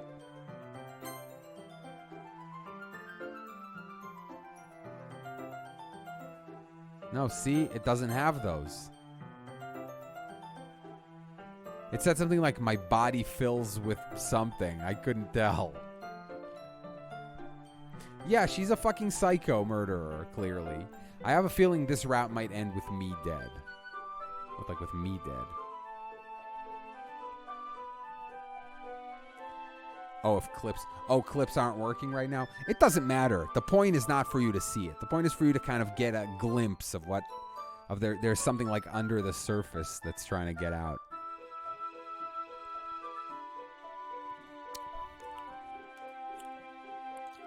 So I'm sorry if I end up saying something strange. And please stop me if I start talking too much. I really don't think you need to worry. That just means you're passionate about reading. Do we know... But here's the question. Do we... am I in the game also noticing this stuff? Or not? Or is it just me, the player, who knows that she's a fucking Stabby McGillicuddy? Stabby McStabface.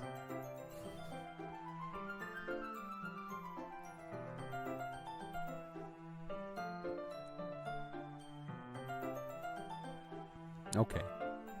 Oh, right. Of course it's just me, the player, because Monica... No, you're right. No, also, Monica says things that are fourth wall breaky, and my in-game character is like, what? So clearly it's not like you're seeing the text and stuff. Thirsty McPokerson. Yeah, she's gonna be like a weird yandere. She's a... This is a misdirect, and she's gonna be like a Gasai Yuno type yandere. The least I can do is listen. It's a literature club after all.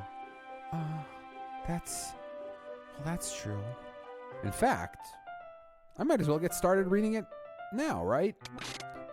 Ugh. Yes. God damn it. That scared me. Fuck. Was it? Reagan Rebellion. Welcome to the, I was going to say Red Badge Club, but because you're a founding subscriber, you get the new Twitch badge. The new first Twitch badge.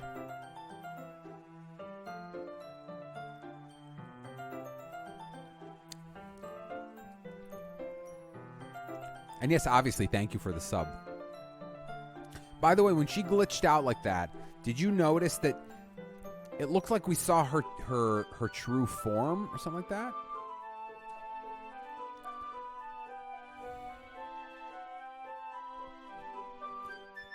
Yeah, see, the problem now is I gotta be on constant alert. Yeah, demon-like. I know there was something kind of weird about it. It wasn't just a regular glitch.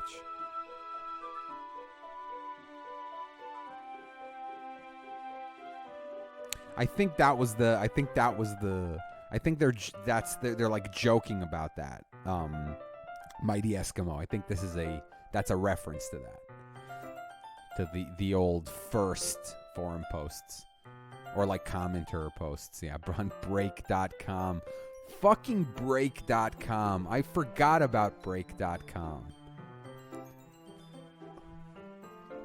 Back when some video sites were like, we're going to compete with YouTube by like buying viral videos and having them exclusively here.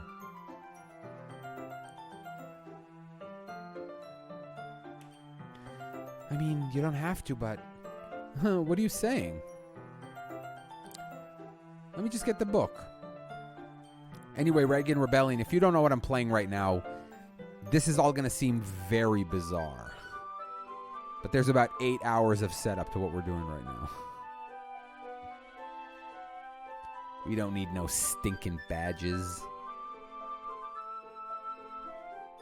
It's a fucking boomer stream going on here. Okay. I quickly retrieved the book that I had put into my bag. By the way, was it the same book last playthrough? I don't remember. I don't remember if she said this exact thing last time, where she went into to more gory detail about what happens in the book.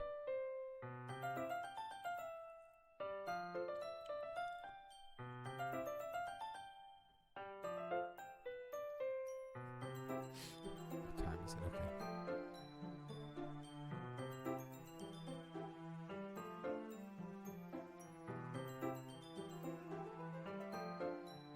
UHF. She changed the description, but it's the same book. Okay. That's what I thought. Okay. It's fine if I sit here, right? I slip into the seat next to Yuri's. Yeah. Are you sure? You seem a little apprehensive. I'm sorry. It's not that I don't want you to. Now every button press, my butt clenches.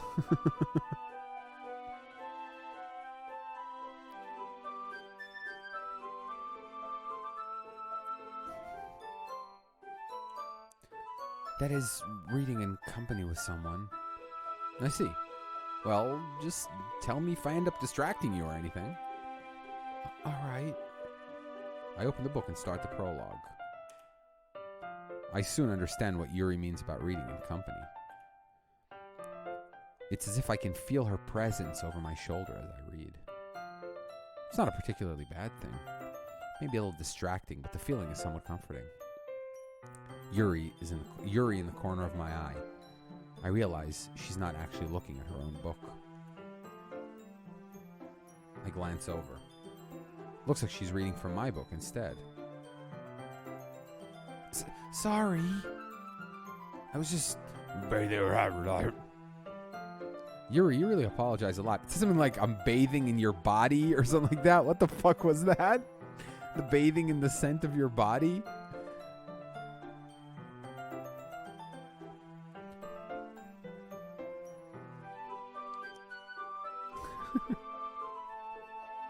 God damn it. Yes, my pucker factor is over 9,000 indeed. I do? I don't really mean to. Sorry. I mean... Here, this should work, right? I slide my desk until it's up against Yuri's, then hold my book more between the two of them.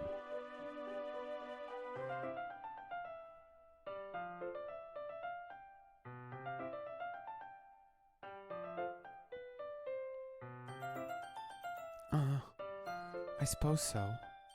Yuri timidly closes her own copy.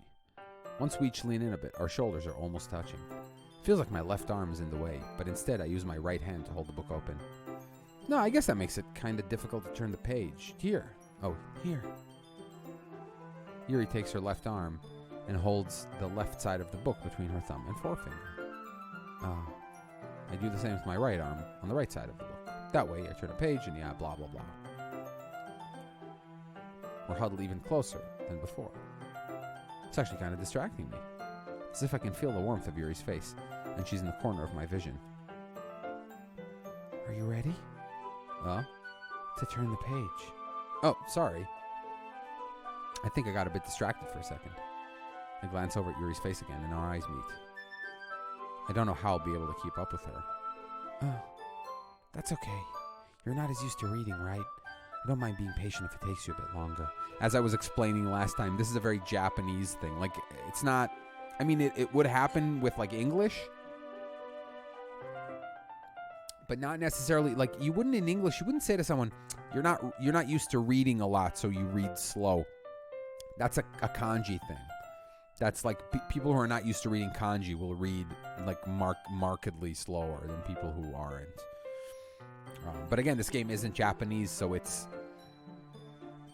funny. It's the kind of... This game has the kind of, like, knowledge about localization that I would love every real translated property to have. Meaning, like, they probably had someone who's very good at localizing work on this and, like, insert... like clumsy localization things into this. It's very funny. It's very, like I said, I'm very impressed by this game. Yes, you have to be very cultured.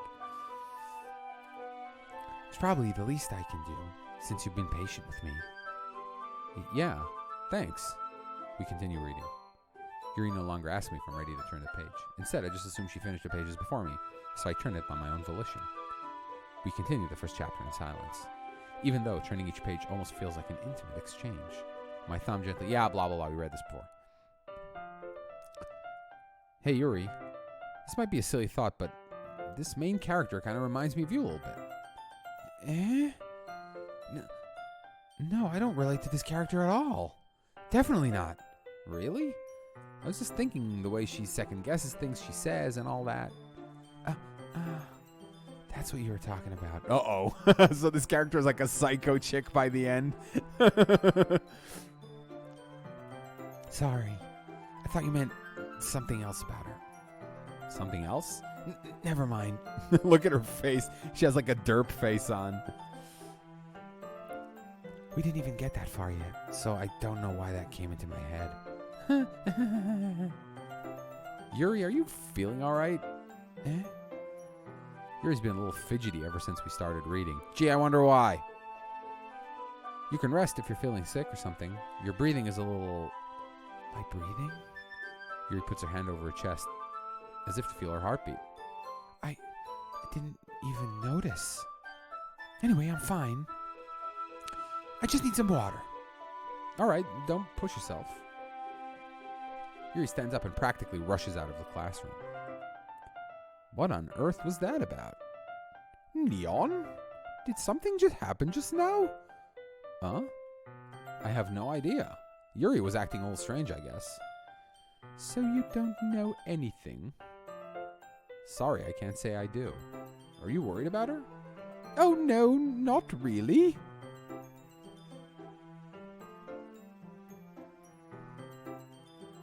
I was just making sure that you didn't do anything to her. No, nothing. Don't worry. I believe you, silly. Yuri just does this sometimes, so it's nothing alarming. All right, if you say so. Anyway, why don't we start with sharing our poems with each other? Huh? Shouldn't we wait for Yuri? Well, she might be a while, so I figured we'd just start without her. Is that okay? I mean, I was just asking. I stand up. I make a mental note of where I left off in the book, then slip it back into my bag. Okay, who am I showing my poem to first? Let's start with Natsuki. Yeah, of course she's cutting. We know, because we already went over her, poem about the raccoon and the slicing of the bread.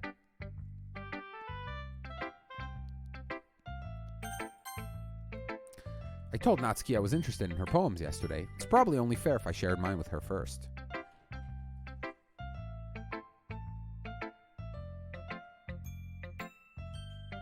I wonder if this game noticed that I was picking very pro Yuri words for my poem, and so then it finagled it that she would run out and I couldn't show her my poem. Just saying.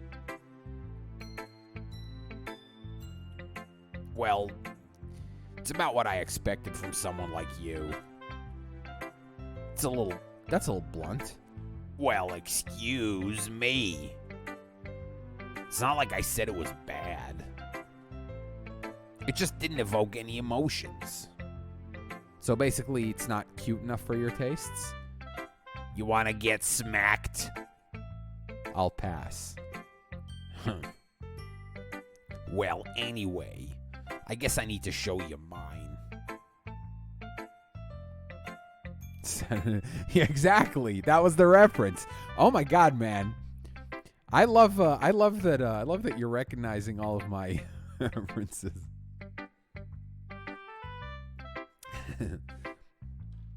I'd love to bomb some dodongos.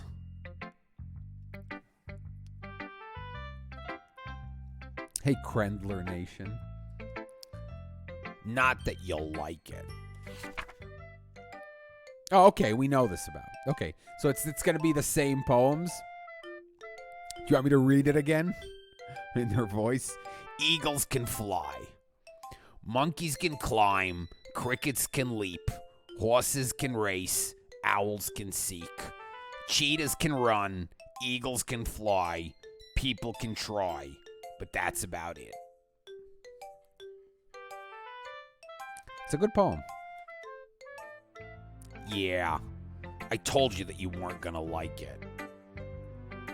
No, it did not end differently first time. Same one.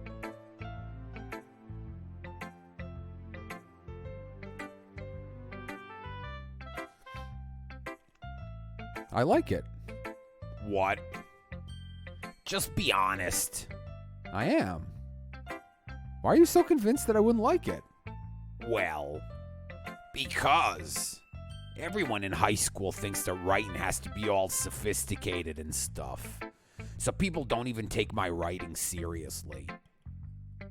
But isn't the point of poems for people to express themselves? Your writing style wouldn't make your message any less valid. Yes, exactly. Like when it's easy to read, but it hits you hard.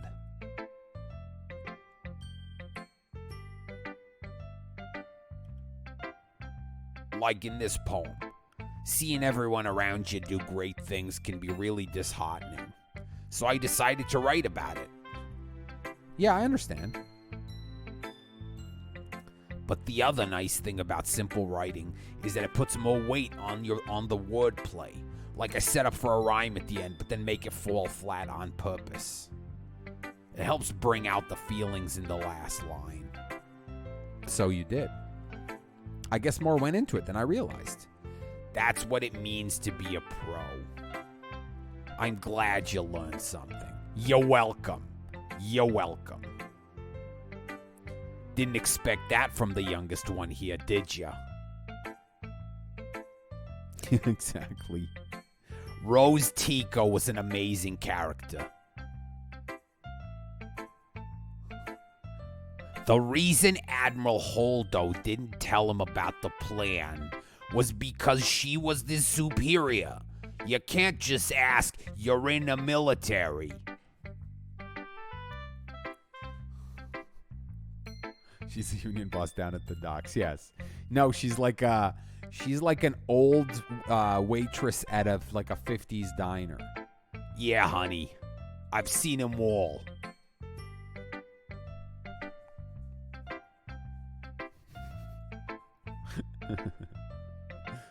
Ryan Johnson is a genius.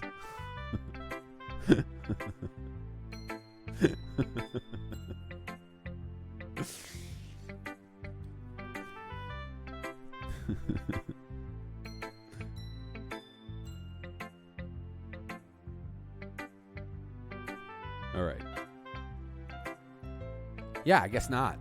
I decide to humor her with that last comment. I don't really care how old everyone is, but if Natsuki is feeling proud, then I won't take it away from her.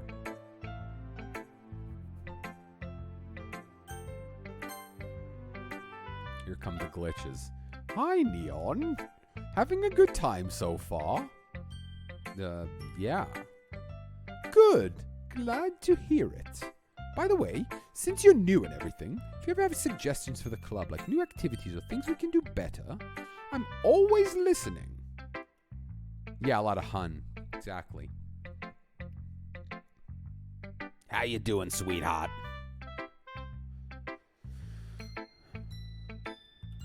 All right, I'll keep that in mind.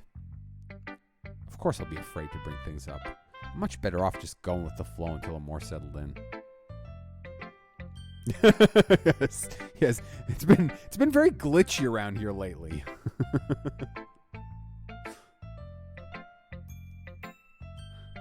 That's very funny. Reagan Rebellion, if you go back and you watch the old streams, initially for whatever fucking reason, I was going to try to do more straightforward voices, like girl A, girl B, and at some point I was like, wait, why am I doing this? I should just go silly. But I was pot committed to both the Yuri voice and the Monica voice at that point.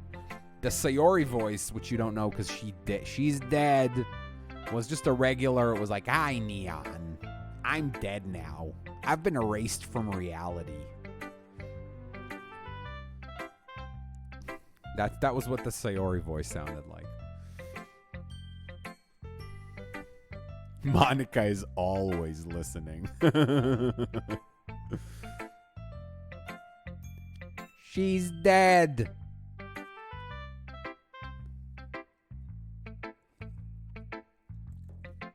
No, she's dead. It's from A Clockwork Orange. Okay. Anyway, want to share your poem with me? It's kind of embarrassing, but I guess I have to. Don't worry, Neon. We're all a little embarrassed today, you know. But it's that sort of barrier we'll all have to learn to get past soon. Yeah, that's true.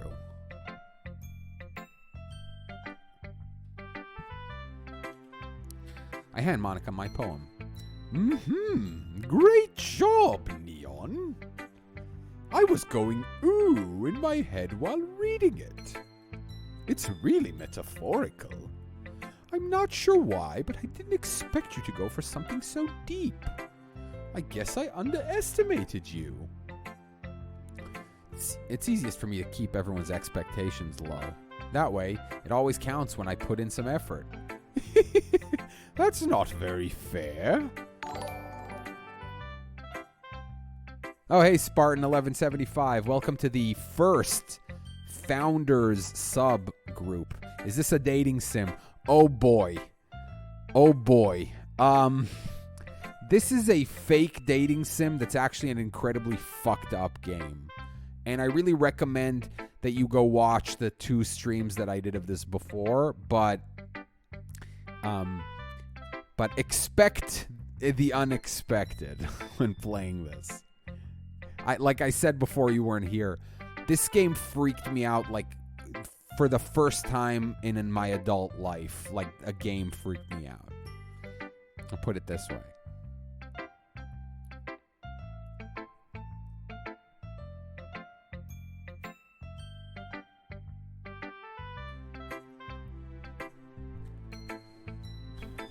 It's do you ever hear of frog fractions? You guys know frog fractions? This is like frog fractions. If frog fractions was trying to traumatize you.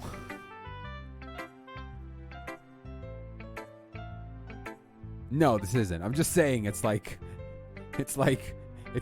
Frog Fractions meets fucked up anime. Okay.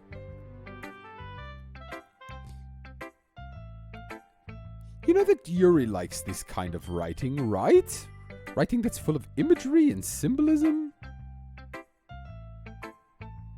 Yes. Well, the problem with Frog Fractions is it's one of those games that you can only fully enjoy if like you come across it by accident, which is unfortunate. Because even if your friend is like, "Oh, go play Frog Fractions," and you start playing and you're like, why am I playing this? Slicey McSlice face.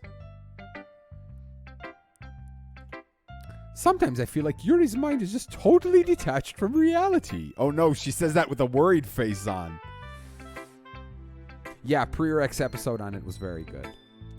Hold on 1 second, guys. I gotta answer my phone. Hold on.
Alright.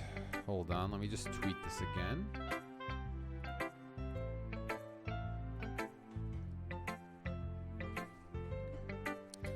Anyway, as I was saying, this her concerned face saying this about Yuri is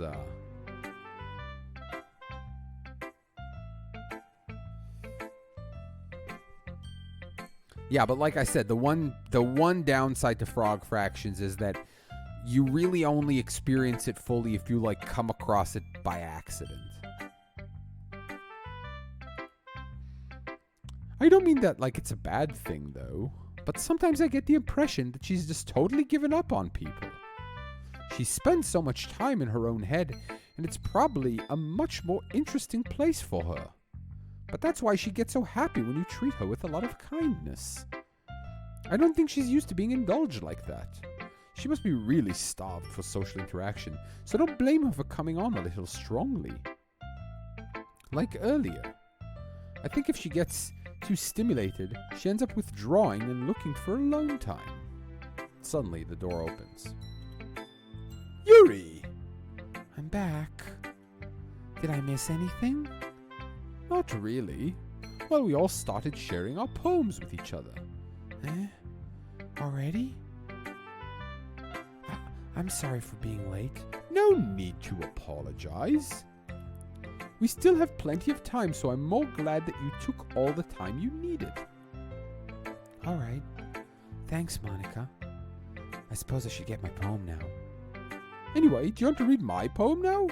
Don't worry, I'm not very good. You sound pretty confident for someone who claims to be not very good. Well, that's because I have to sound confident. That doesn't mean I always feel that way, you know. I see. Well, let's read it then.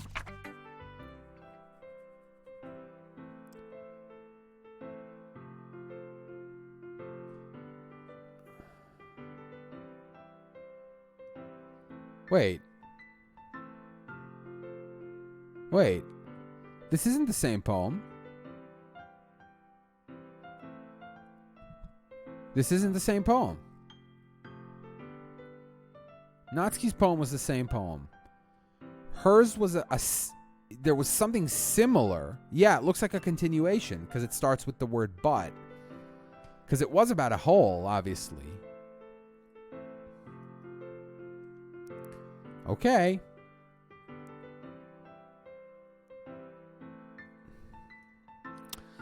Hole in the wall. But he wasn't looking at me. Confused, I frantically glance at my surroundings, but my burned eyes can no longer see color. Are there others in this room? Are they talking? Or are they simply poems on flat sheets of paper? The sound of frantic scrawling playing tricks on my eyes. The room begins to crinkle, closing in on me. The air I breathe dissipates before it reaches my lungs. I panic. There must be a way out. It's right there. He's right there. Swallowing my fears, I brandish my pen. So, what do you think?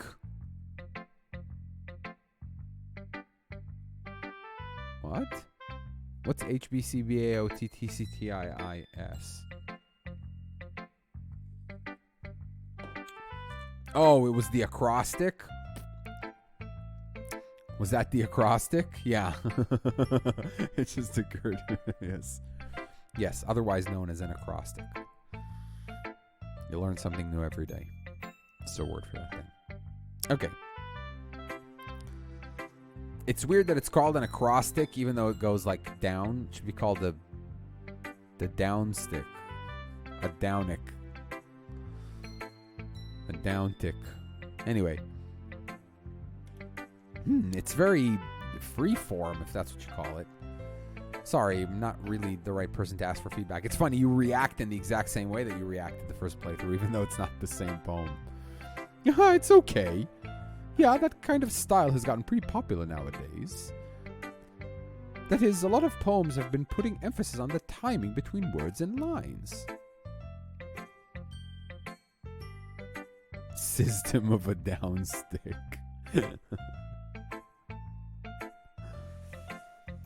No, it's not. It's I believe it's like a word from Greek. I think it's like it's like, because in Hebrew they call it an akrostichon, which is like you know what? I'm willing to bet that the origin of the word acrostic is Greek. Acrostic.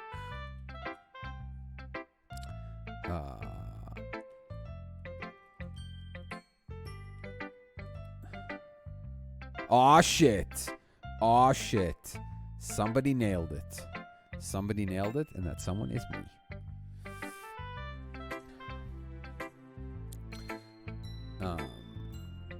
Oh, really? That's hilarious. Oh, you wouldn't believe me's message. Friggin' French was auto modded. Was like caught by the auto mod. Yes, please don't use offensive terms in here like friggin'. Okay. Ender friggin'. When performed out loud, it can be really powerful. It's weird because, like, this poem of hers isn't really like this. The first one was. This one doesn't really have weird, like line word placement. What was the inspiration behind this one? Well, I'm not sure how to put it. I'm a digital demon. I guess you could say that I had some kind of epiphany recently. It's been influencing my poems a bit. Everything she says is creepy now. An epiphany? Yeah, something like that. I'm kind of nervous to talk about deep stuff like that because it's kind of coming on strongly. Maybe after everyone is better friends with each other. Anyway, here's Monica's writing tip of the day. Sometimes when you're writing a poem or a story, your brain gets too fixated on a specific point. If you try so hard to make it perfect, then you'll never make any progress. Just force yourself to get something down on the paper and tidy it up later. Another way to think about it is this. If you keep your pen in the same spot for too long, you just get a big dark puddle of ink. So just move your hand and go with the flow. That's my advice for today. Thanks for listening. Okay. Why is she giving me writing tips if she said she's not very good? I don't know. This is going to be weird. This is going to be very weird. As Yuri reads the poem, I notice her eyes lighten. Exceptional. What was that? Did I say that out loud? Yuri first covers her mouth, but then ends up covering her whole face. He's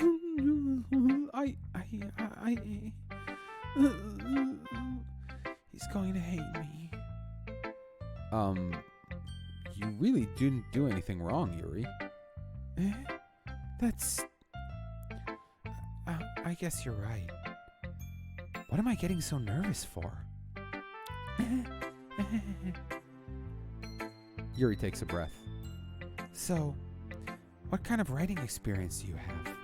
Your use of imagery and metaphors indicates you've written a lot of poetry before. Really? Wow, that's a huge compliment coming from you. This is actually my first time, really. Oh, I know what's gonna happen now. Huh? Yuri stares at me blankly, then looks at my poem again. Is she gonna get crazy because, like, I'm a poetry prodigy? This is my first VN, actually, which is weird. A weird first one. I know.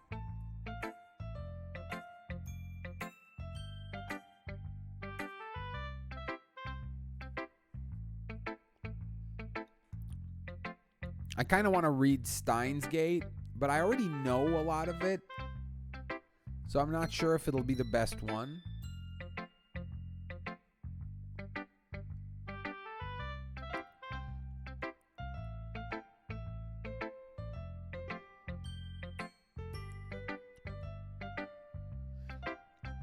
I always figured what I would do is I would read one that was a famously good... Yeah, I did only watch the anime. I figured I would always want to read one that was like famously good as a VN, but then made for a bad anime like Chaos Head, or Umineko. Umineko is a great example. Tsukihime, is that a visual novel as well?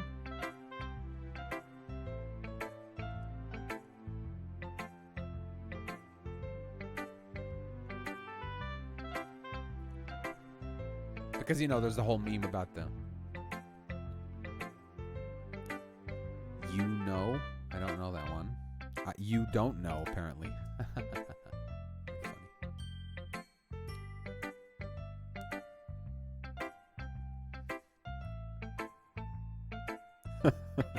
Yes, I know. It's a... Well, I mean, all kidding aside...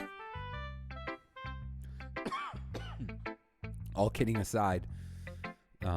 the fact that it's like such a beloved visual novel and the anime is so hated makes me interested.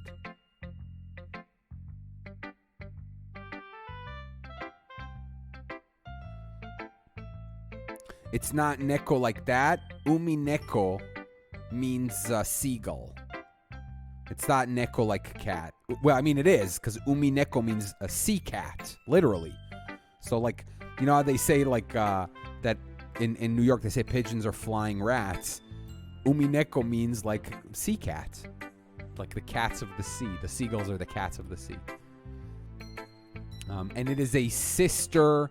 It's a sister story to Higurashi, When They Cry. And the anime is fine. It just like ends in the middle of the story.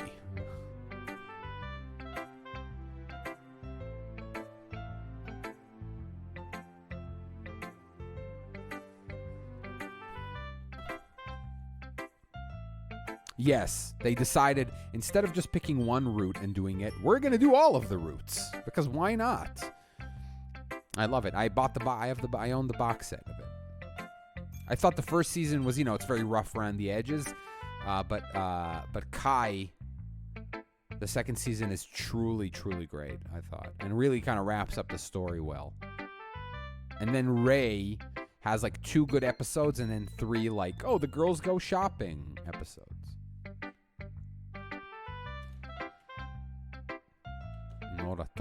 All right, anyway. Because, I could do ones that are not super heavy and do voices and stuff like this, because that could be fun. That could certainly be fun. I'm enjoying this. Anyway, let's go. Let's see how I psychify her. I wonder if I can get to the end of her psycho arc before I gotta go, because I have maybe another hour. So let's keep going. Well, I know that. I just meant... Yuri trails off, unable to find an excuse. She traces her finger along the words of the poem, as if breaking it down more thoroughly. Yeah, okay. This is the reason I was able to tell. It's just that there are specific writing habits that are usually typical for new writers, and having been through that myself, I kind of learned to pick up on them. And I think the most noticeable thing I recognize in new writers is that they try to make their style very deliberate. In other words, they tend to pick up a writing style separate from the topic matter, and they fit the two together. The end result is that both the style and the expressiveness are weakened. Once Yuri finds her train of thought, it's as if her demeanor totally changes. Her stammering is completely gone, and she sounds like an expert. Of course, that's not something you can be blamed for. There are many different skills and techniques that go into writing even a simple poem. Not just finding them and building them, but getting them to work together is probably the most challenging part. It might take you some time, but it all comes with practice and learning by example and trying new things. I also hope that everyone else in the club gives you valuable feedback. Natsuki can be a little bit biased, though. Biased? How? Well, never mind. I should be talking about people like that. Sorry. It's fine. I'm not sure if Yuri's apologizing to herself, to me, or to Natsuki. Do you mind if I read your poem now? Please do. I'd love to share my thought process behind it. It's gonna be glitchy. Yuri smiles dreamily, as if it's a rare opportunity for her, which itself is kind of funny. After all, isn't it supposed to be a literature club? No, maybe not. This also isn't the same poem. Oh no, it is.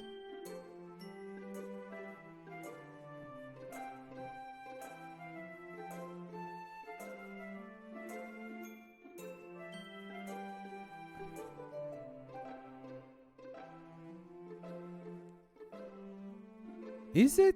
I can't remember. For some reason, I didn't think it was. I don't know why. Okay. Ghost under the light. The tendrils of my hair illuminate the breath. No, illuminate beneath the amber glow. Bathing. It must be this one. The last remaining streetlight to have withstood the test of time. The last yet to be replaced by the sickening blue-green hue of the future. I bathe. Calm. Calm. Breathing air of the past, but living in the past. Air of the present, but living in the past. The light flickers. I flicker back.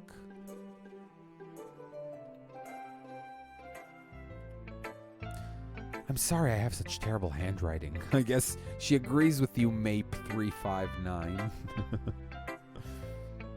What? I wasn't thinking that at all. But it took you a long time to read.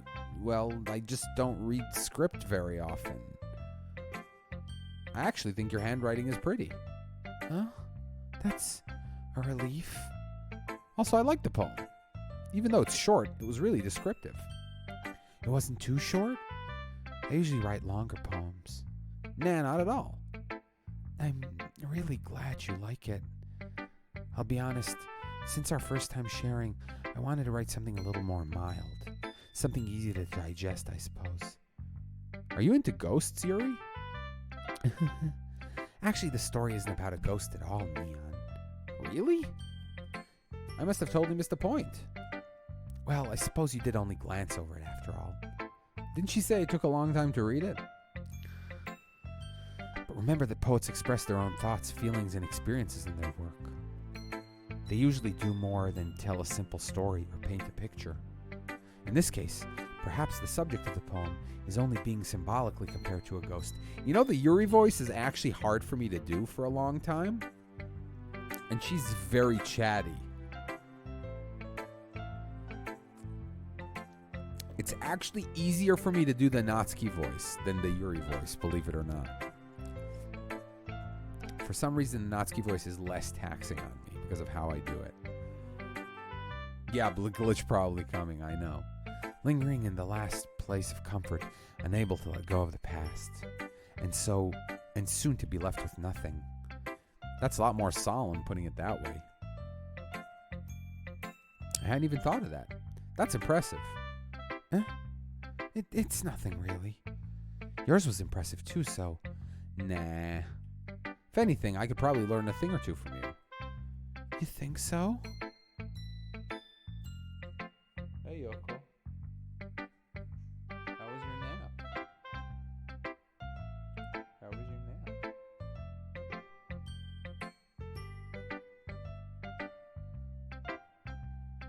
Hold on. My actual wife who needs some TLC.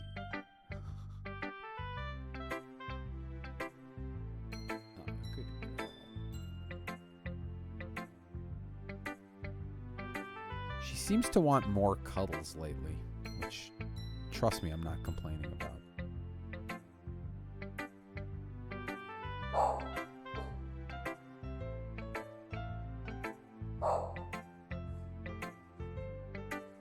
Hold on.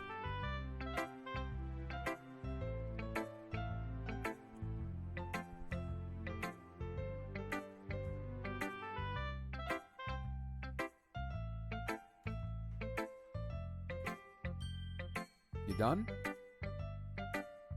Hi.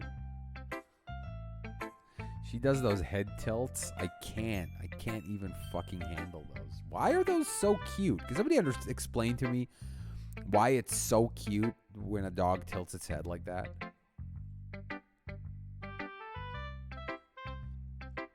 Like, what's the biological mechanism behind that being so cute? Is it just because it's like an exaggerated look of confusion?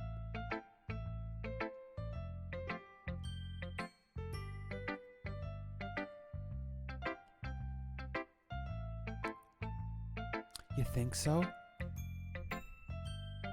Yeah, of course.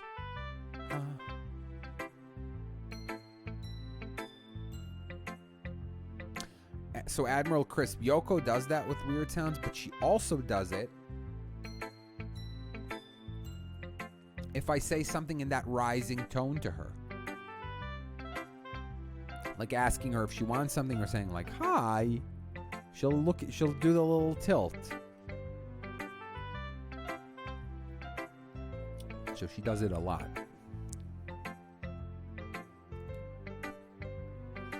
That's a good way to put it. Use murder weapon salesman. They're trying to understand you, which is both a personal connection and endearing in the way of someone who doesn't get something. Yeah.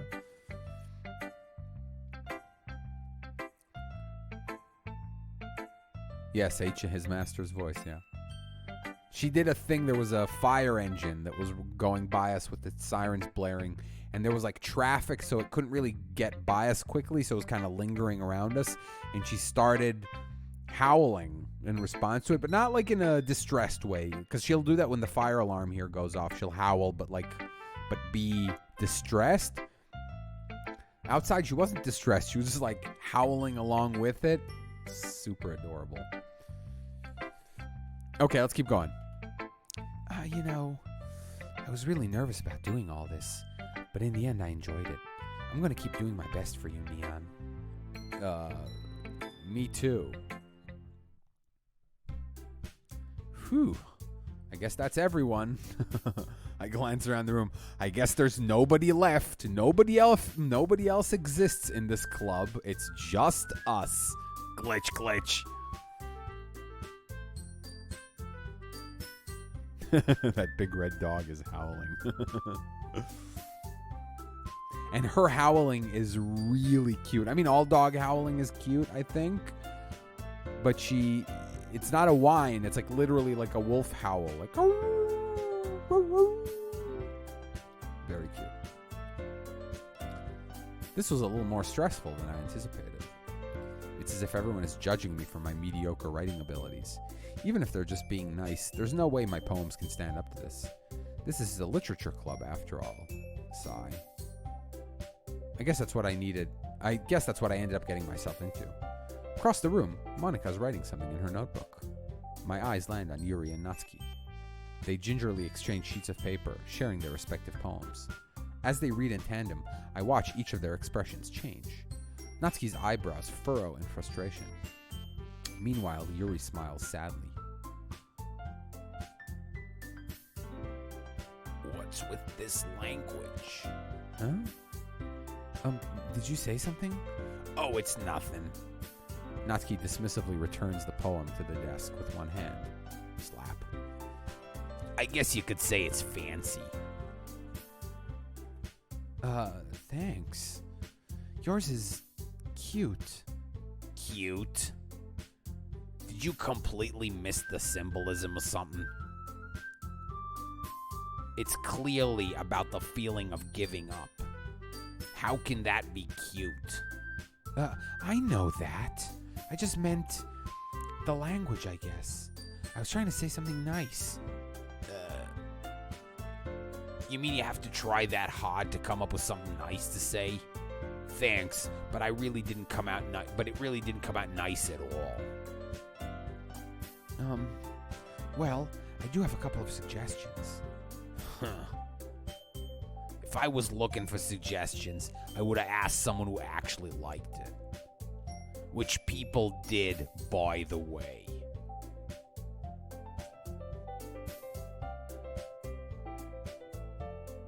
Not only did Sayori break up the fight, I believe that we were speaking to her while this fight was going on.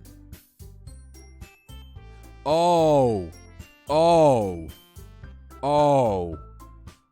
no. Oh no. Oh no. Oh, I think I know what's gonna happen. Oh no. Oh fuck. Oh shit. What do you want me to say? I think I'm gonna end up dead. I think Yuri's gonna stab me in the eye. I'm gonna get glitched out of this reality. Yuri's gonna have to stab a bitch. Oh no. Monica liked it, and Neon did too. So based on that, I'll gladly give you some suggestions of my own. First of all, Excuse me. I appreciate the offer, but I've spent a long time establishing my writing style. I don't expect it to change anytime soon, unless of course I come across something particularly inspiring, which I haven't yet. And Neon liked my poem too, you know. He even told me he was impressed by it. Natsuki suddenly stands up. oh, I didn't realize you were so invested in trying to impress our new member, Yuri. Eh? That's not what I... You're just... Yuri stands up as well. Maybe you're just jealous that Neon appreciates my advice more than he appreciates yours. Huh? And how do you know he didn't appreciate my advice more? Are you that full of yourself? No. If I was so full of myself, I would deliberately go out of my way to make everything I do overly cutesy. Well, you know what? I wasn't the one whose boobs magically grew a size bigger as soon as Neon started showing up. Natsuki? Natsuki, that's a little... This doesn't involve you. That was my combined Natsuki-Yuri voice. I somehow managed to do a mashup of both of their voices. Oh no, come on. Now it's glitching out. taking out your own insecurities on others like that. You really act as young as you look, Natsuki. Me? Look who's talking, you wanna be edgy bitch. Edgy? Sorry that my lifestyle isn't too much for someone of your mental age to comprehend. See? You're just proving my point. Most people learn to get over themselves after saying graduating middle school, you know. If you want me to prove anything, then stop harassing others with your sickening attitude. You think you can counterbalance your toxic personality just by dressing and acting cute? The only thing about you know how'd you try? Whoa, be careful, you might cut yourself on that edge, Yuri. Oh, my bad. You already do, don't you? Did you just accuse me of cutting myself? What the fuck is wrong with your head? Yeah, go on. Let Neon hear everything you really think. I'm sure he'll be over his heels of you after this. Suddenly, Yuri turns towards me as if she just noticed I was standing here. Neon, she's just trying to make me look bad. That's not true. She started it. Oh, great. I'm not supposed to even know who I'm choosing?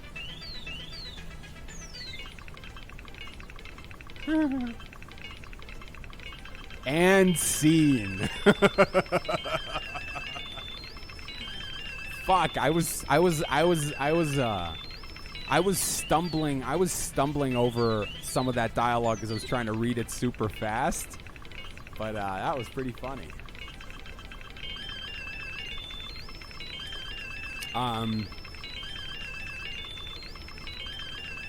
I think I'm gonna pick Yuri. I think I'm gonna pick Yuri because honestly, like the fact that Natsuki is just a tsundere, just like makes her belligerent. I mean, that's the thing about tsunderes, which I kind of like in certain. Or are they asking who's wrong or who's right? That's a good question. I don't know. That's a good point.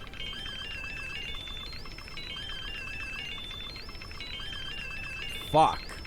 This game is sadistic. Okay. Oh, no, because you guys know. Okay, hold on. Let's start this way. Oh, next grill. You can call both trash. People who haven't played this. Well, that's what I thought. I gotta side with Yuri. Oh, it's not gonna let me?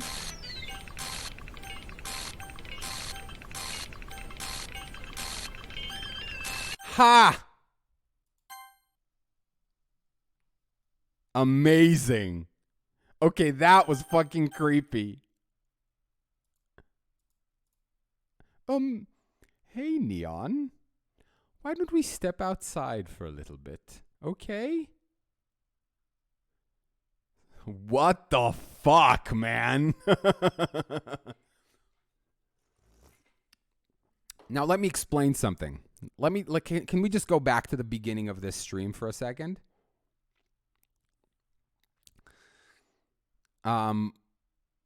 If I had played this in the middle of the night with headphones on, I would have been super freaked out about this. As it is, I'm like, it's obviously weirding me out totally, and it's like fucked up. But it would have been unpleasant. So I'm glad I did this. I want to talk about how you...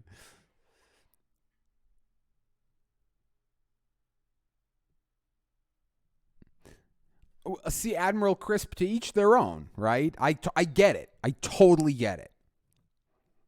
I totally get the impact that this has when you play it like that, alone in the dark and shit. I know.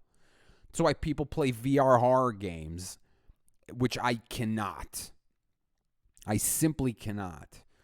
I would play a horror game, like a scary, spooky, scary horror game, if there was someone with me. Like if I were sitting here with someone, TFW, no GF, to sit next to you and you're playing scary games, you know what I mean? But I did play Dead Space, and it was scary. It wasn't, but I don't know. Like it wasn't, I felt like it didn't go all out with that shit. It had a little of it. No, I did not play PT. What are you, fucking crazy? I watched streams. That's the thing. Like, I'll watch a horror game stream. Like I said, I enjoy Markiplier playing horror games for sure. But not just. Like, I will gladly, if there's a game that I feel like would just scare me too much to play by myself, I'll just watch a Let's Play of it. Dark Souls gets pretty intense, particularly later. Whatever. No, PT is exceptionally messed up. Oh, Dead Space. Sorry. Well, you know, I might have. I mean, I stopped. I'm not playing it anymore, mostly because I went to Dark Souls. But like, yeah, I mean, I don't know if I would have enjoyed that then. It might have gotten too much for me. Like, and again, it's not a matter of like, oh, you scared baby. It's just like, you know, it's about what you enjoy, right? And I enjoy horror movies, for example, but not really the ones that just, you know, nail you with the cheap scares. By the way, jump scare and cheap scare to me are not the same thing. A jump scare can be good. There's good jump scares. Have you seen Red Letter Media talk about Exorcist 3? It has a famously good jump scare, that movie. And it's set up really well, and it's not cheap. It's just sudden. Scream has a lot of those that are good, like good jump scares.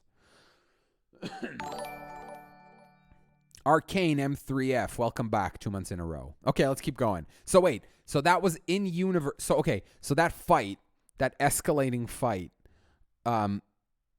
was that the glitchiness of it was not in universe? It was just a regular fight. By the way, we're gonna walk back into class and she's gonna be dead, I think, or not. Who knows? Maybe it's gonna. I mean, maybe it is like.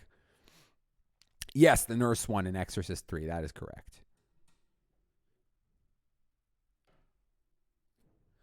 Or like the one in Jaws where they cut the shark open. You know, that stuff. Sorry about that. They really shouldn't have tried to get you involved.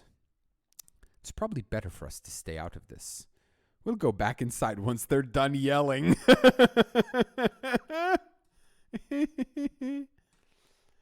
Some president I am, right? I can't even confront my own club members properly. I just wish I was able to be a little more assertive sometimes. By the way, was that okay? Was that good? Did you enjoy that? Did you enjoy my fucking bananas trying to read that in a fucking bananas voice?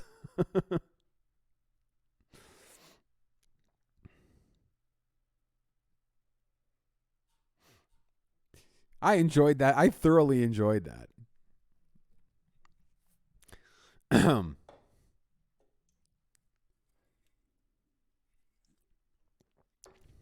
Oh, I would never play Silent Hill. I would never play Silent Hill. Okay.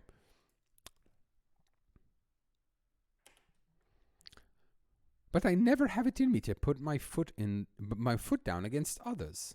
You understand, right? Anyway, if this makes you want to spend less time with others, then that's fine. I'd be happy to spend time with you instead. Suddenly, Natsuki runs out of the classroom. Oh, she's crying. She quickly runs away. Moves like that. Oh dear. Well, it looks like they're done. I didn't mean it. I didn't mean it. I didn't mean it. Yuri's rocking back and forth in her desk with her palms on her forehead. Amnesia: The Dark Descent. In the dark with headphones on. Silent Hill: Shattered Memories. I need to invite a friend over and play like a horror game. I have a friend who would come over and stream with me who is way more of a scaredy cat than I am, but I think would be willing to like do it. That would be fun. That could be fun. To do like a share stream with like another mic and just us playing some scary game. That could be fun.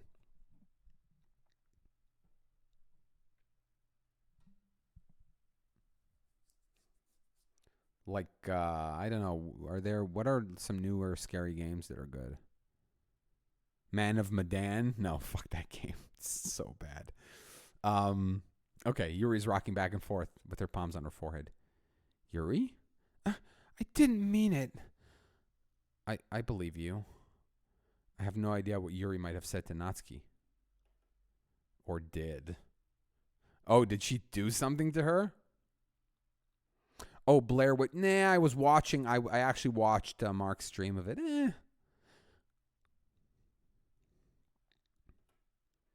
Neon, please don't hate me. Please? I'm not like this. There's something wrong with me today. It's fine, Yuri. We know you didn't mean it. Besides, I'm sure Natsuki will forget all about it by tomorrow. Uh-oh.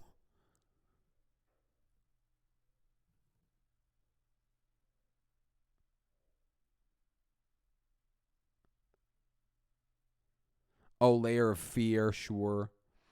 The thing is, like I said, because I hate horror games, like the idea of playing them, I watch a lot of streams of them, so I've experienced a lot of them.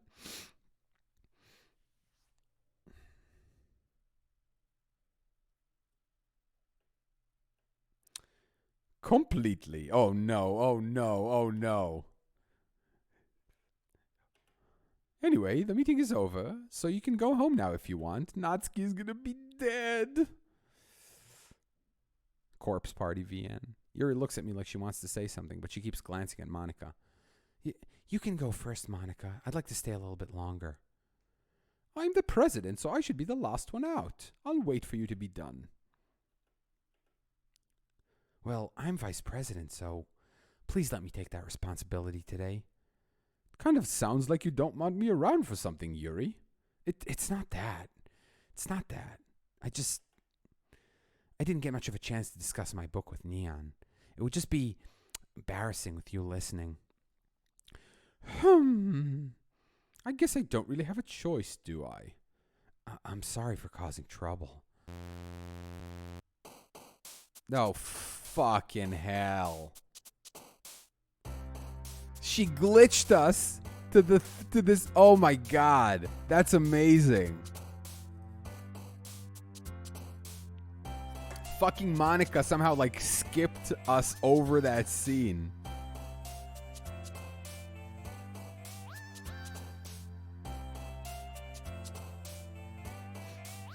I do understand what's happening right now. The game does not want me to pick Yuri. Rage quit. The game doesn't want me to pick Yuri, clearly.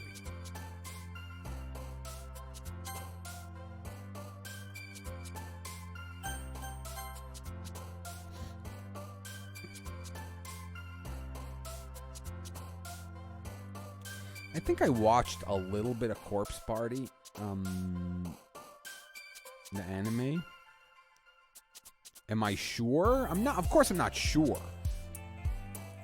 But it seems as though the game is trying to steer me away from Yuri in order to make Yuri enraged and be a psycho. I'm just saying that's sort of the impression that I got. But oh, it's like bad end galore. Hey, Quintus. It's funny. You're not the first person to come in here and be like, "Is this a VN?" You don't understand. You don't understand. This is a fake visual novel that fucks you up. If you go watch the 2 other streams of this game, it is the first time in my adult life that a game like freaked me out. I couldn't sleep at night. After what happens in the second stream of this game, I literally, for the first time as an adult, I was like lying in bed upset and couldn't go to sleep. I was because see, that's the thing, JCTXS. I have no experiences with VN. Yeah, I have no experiences with VNs. And so, I had no idea of what to expect in terms of, like I said, the presentation, like how it would appear. Yeah, I know, Quintus, I would love to have you live, but if you want no spoilers, I recommend you go watch. Unfortunately, it's like 8 hours worth. I'm going to put those on YouTube, by the way. Those are going to be the first things I've uploaded to YouTube in a while from my gaming, but I feel like it's worth it. I feel like both the voices that I did, we got a lot of huge laughs. And like I said, I think my freak out at the end of the second stream is highly worth it. Even though it's like 3 hours and 20 minutes deep into a stream. Yeah, I went back and I watched it, and you're right, it is good. It's like I'm happy with what we did. There was some really funny bits that we did there where people threw out like funny liners and stuff. Corpse Party. You know what I like? Because whenever somebody says Corpse Party, I think of Corpse Princess, which I love. Really underrated anime, Corpse Princess. The thing I love about it is that unlike other anime, because you know anime will be like, it's the dark story of a young girl who needs to combat evil and whatever, but then like the show has like moments of like levity, and laughs. This show has none of that shit. This show is like, if you're a little girl who is trapped in purgatory and needs to come back to Earth to fight demons, and you have a priest who's your handler, that's utter shit. Your life is going to be shit, and you're never going to be happy.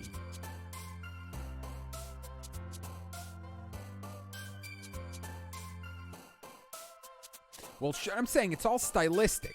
I'm not saying that it's bad to like one or the other are bad. I'm one for all flavors.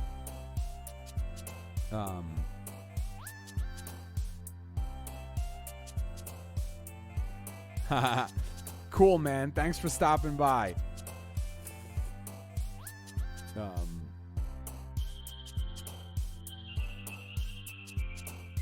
It's good. I mean, that's not the main focus of it. If you want a show where that's the main focus, watch the first season of Gunslinger Girl, which if you look at the imagery for, looks like your typical like girls with guns shows, but is actually a deeply disturbing drama about how the Italian government brainwashes little girls to be assassins and then hires these like agents to pretend to be their loving like father figures, but are actually like exploitative handlers. That show is fucked, and it's so good.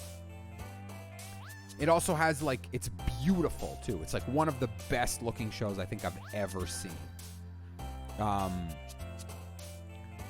And then it had a second season, which was utter shit. They switched studios and yada yada. But I'm saying like, just the really, really brutal exploration of like what that situation is really like. Corpse Princess has lots of action and supernaturally stuff in it. It's very dark and dramatic, but like it's not, the focus isn't on the psychological trauma of the characters in the same way that Gunslinger Girl is. It also has one of my favorite anime opening songs, even though it's an American song. It's called The Light Before We Land by the Delgados, where I believe like a post-rock band from like LA, I think. I might be wrong. It's a good, sad song.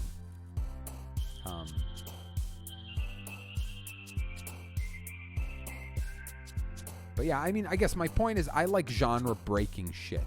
I like ironically, because I was saying that I don't like, glitches that are played for scares. I like glitchy genre stuff, Meaning glitchy in the metaphorical sense, meaning that it glitches a genre apart. You think you've heard of Gunslinger Girl from somewhere? No, well, the Gunslinger is a Stephen King thing, which is different. ReZero. Of course, I've seen Serial Experiments Lane. That's a very good show. I put that in the same category as Boogie Pop Phantom. Now there's Boogie Pop and Boogie Pop Towarawanai or whatever. Boogie Pop Doesn't Smile. Or Boogie Pop and Friends, Boogie Pop and Others. That's technically a readaptation of the Boogie Pop novels, but if you go back and watch Boogie Pop Phantom, which is from like 2000, one of my favorite all-time weird-ass shows that nobody knows about and is kind of like Serial Experiments Lane. Boogie poppin' and lockin', yes. Boogie woogie poppin' and lockin'. Okay, let's keep going. I have like 20 minutes maybe, or something like that. I don't know what words to pick now. Covet, sticky, destiny. Obviously. Horror. I haven't watched the new Boogie Pop. I watched like 2 episodes because the original show has a lot of info missing that you got to kind of either infer or go read about it somewhere else. And I think this one also kind of, like if you watch the original and then this, like you see the same characters and you see some info that wasn't in the original and they kind of make up for here. I don't want to pick all the wrong stuff. I could.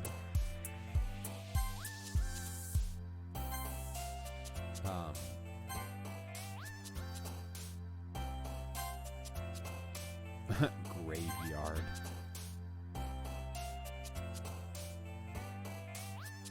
Took you 5 episodes. Oh, so it starts. It starts. What is it? What is that called? In what's the Latin term for that? In medias res or whatever. In medias res. Yeah, I was right. So it kind of starts somewhere like in the middle. I like that shit. You know the show The Boys? I have a weird story about the Amazon show The Boys. I sat down to watch it, and I accidentally started episode 5 instead of the first episode, and watched like episode 5 and episode 6, thinking I was watching the first. In medias res. Watched episodes 5 and 6, thinking they were episodes 1 and 2, and then realizing my mistake and starting over. And you know what? It fucking worked. It worked. It felt like that was the way it was supposed to be. It was amazing. Like it didn't feel like I was not watching the first episode. It just felt like a show that started in the middle and like introduced the backstory slowly. That was fucking a weird ass experience. Again, I was able to watch 2 full. I know. I'm saying like, well, I think it also is maybe a testament to how that show is written. And the fact that I was able to go 2 full episodes without noticing. Otherwise, 10 minutes in, you're like, oh, wait, oops, I'm in the middle of the show. Okay, let's keep going. Unrequited.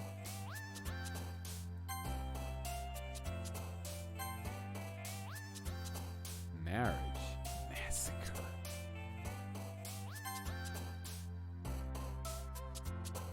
Oops. Disarray.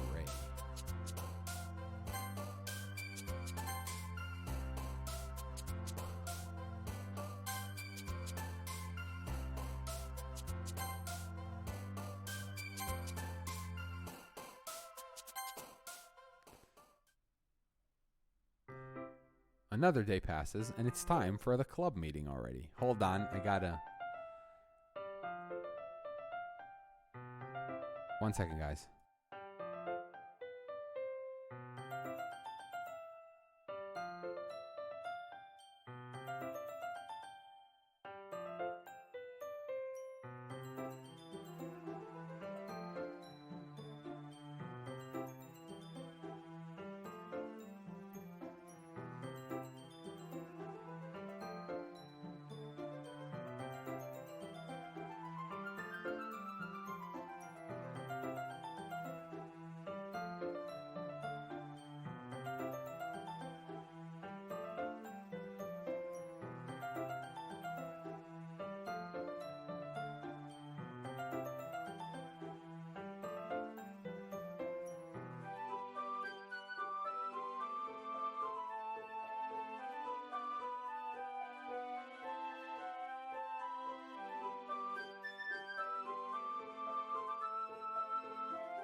If you want to talk about dark anime, there's one I want to say, but I don't think you're supposed to know about its darkness until you watch it. It's called Poemono Magica.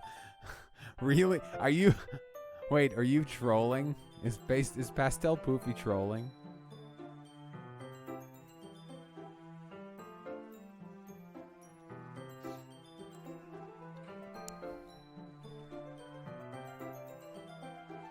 No, I mean... I asked whether he was trolling because it's the one that everybody knows that is like that. It's sort of the most famous example that everybody knows that is like deceptively cute looking. That's why I asked. Because like anybody, I feel like anybody who's even sort of moderately into anime would know this. No, I'm just saying. I wasn't being judgy. I was just like, I don't know. Because I'm talking about way more obscure shit here. Like, I'm talking about Boogie Pop Phantom and fuck stuff that nobody knows, so.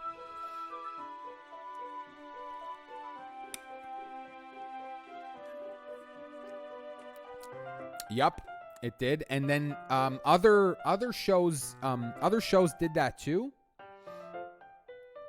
Other shows did that too. Specifically Yu, like Yuki Yuna is a hero. Was also, like, people weren't as blindsided because, you know, again, we were living in the post-Madoka world. But still, nobody knew what Yu was going to be about. Another show that I thought had a really great heel turn, but I'm not going to tell you what it was, is Samurai Flamenco. When Samurai Flamenco came around, that's a really, really good show. Fun as fuck. There was this continuing debate of like, what's going to happen? Is this going to take a weird turn, or is this going to just stay the way it is now? And I don't want to say anything beyond that, beyond the fact that like it's a ride. It's quite the ride, and you really have no idea like where it's going to come from and how. It's very good. It's very good. It's unlike anything I've really seen, which I thought was, is not an easy thing these days. Everything's been done before. All right.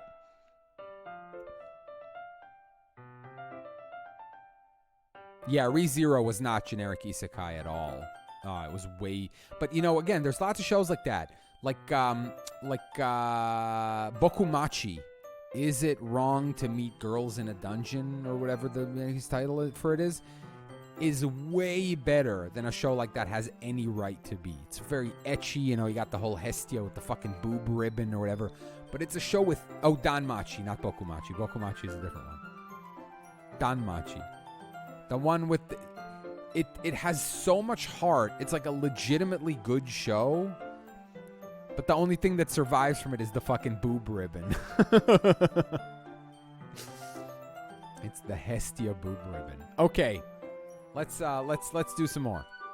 Another day passes. It's time for the club meeting already. I've gotten a little more comfortable here over the past couple of days. Entering the club room, the usual scene greets me. Welcome back, Neon. Oh, hi, Yuri. I'm not sure if it's me or if it's Yuri's expression, but the weight of yesterday's quarrel still hangs in the air a little bit.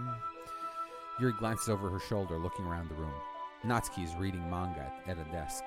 And surprisingly, Monika isn't here yet. Suddenly, Yuri takes my arm and pulls me to the corner of the room. About yesterday. I really need to apologize. Nothing like that has ever happened before. And something just came over me, I guess.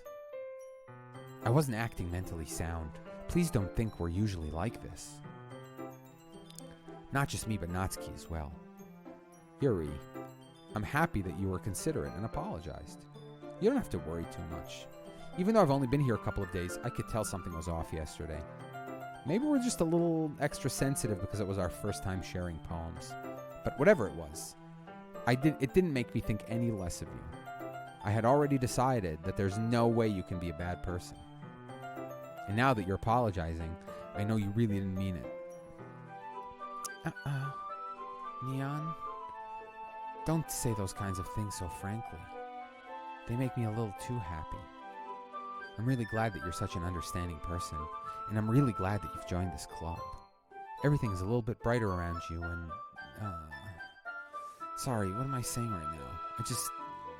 Hey, have you guys seen Monica? No, I haven't. I was also kind of wondering where she was. Man, Yuri, I'm guessing you haven't either.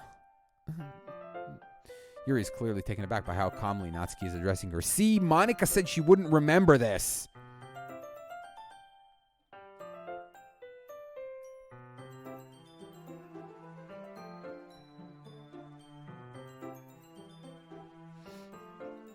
I just thought it had a lot of character. Oh, you wouldn't believe me. I thought it was like it had more heart and like the characters were not as sort of superficial and it didn't have an overly gratuitous amount of like fucking around, as I call it. You know, shows fuck around. Even good shows fuck around. Blood Battlefront Blockade fucked around for like 2 episodes or 3 episodes and then like had to rush its ending because it had to do some dumb episode about food or something like that. Like, anime shows do that a lot. Anyway, Monica said Natsuki wouldn't remember. And now it looks like Natsuki doesn't remember. Well, I want to see it because of the who directed it. I can't remember her name right now. It eludes me. But she made Kyosugiga, which I love.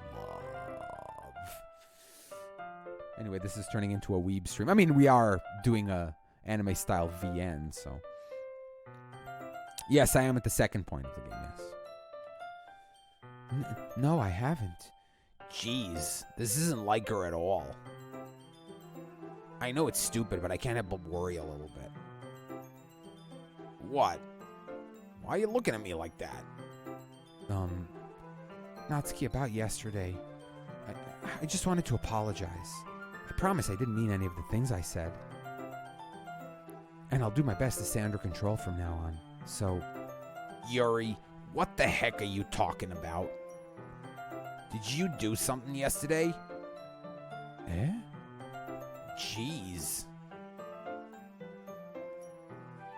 How do I read this? Whatever's on your mind, I'm sure it was nothing. I don't even remember anything bad happening. You're the kind of person who worries too much about the little things, aren't you?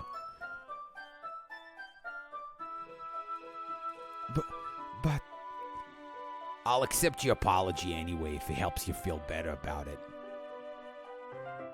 Besides, it's kind of nice to hear since I was always afraid you secretly hated me or something like that. Not at all.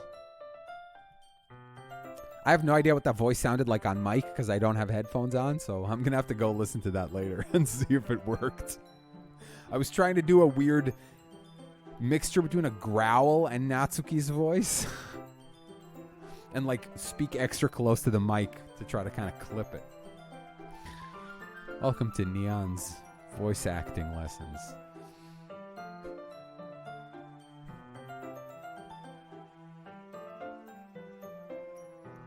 I don't hate you. Well, you're kind of weird, but I don't hate you either. Natsuki turns to me. You're still on trial, though. Hey. Suddenly, the door swings open. Sorry, I'm super sorry. Oh, there you are. I didn't mean to be late. Hope you guys weren't worried or anything. Nah. Well, Natsuki was. I was not. I'm Batman. What took you so long anyway? Well, my last period today was study hall. To be honest, I just kind of lost track of time. That makes no sense, though. You would have heard the bell ring at least. I must have not heard it since I was practicing piano. Piano? I wasn't aware you played music as well, Monica. Don't give me more credit than I deserve. I guess I've been practicing for a while, but I'm still not really good at it yet. Yeah, we could do a VN that's not weird and creepy, just good, and I can do voices for that too. Certainly. I'm not doing any guy voices. Honestly, it would be easier for me to do a guy, guy voices, I'm sure. I mean, Natsuki's barely a girl voice.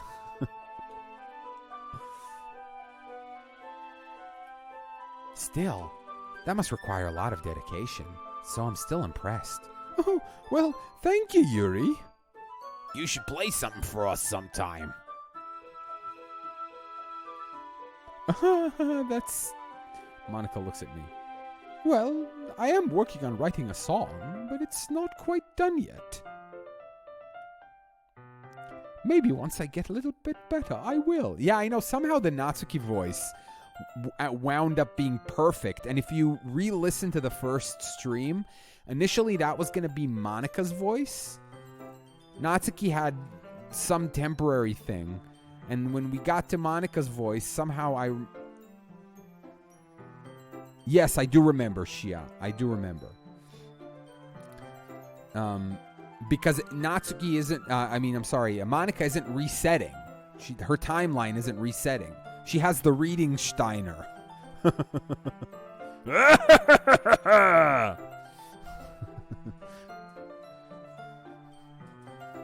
Christina!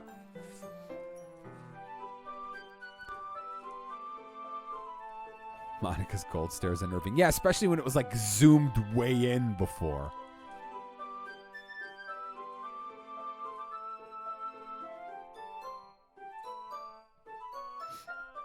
That was an incredible Okabe impression. I just want you to know that.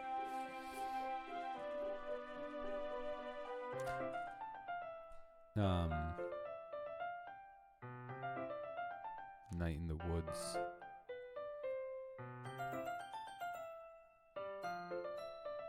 Which jump scare part? Oh, the one that was before, where it just like, where her face just sort of appeared.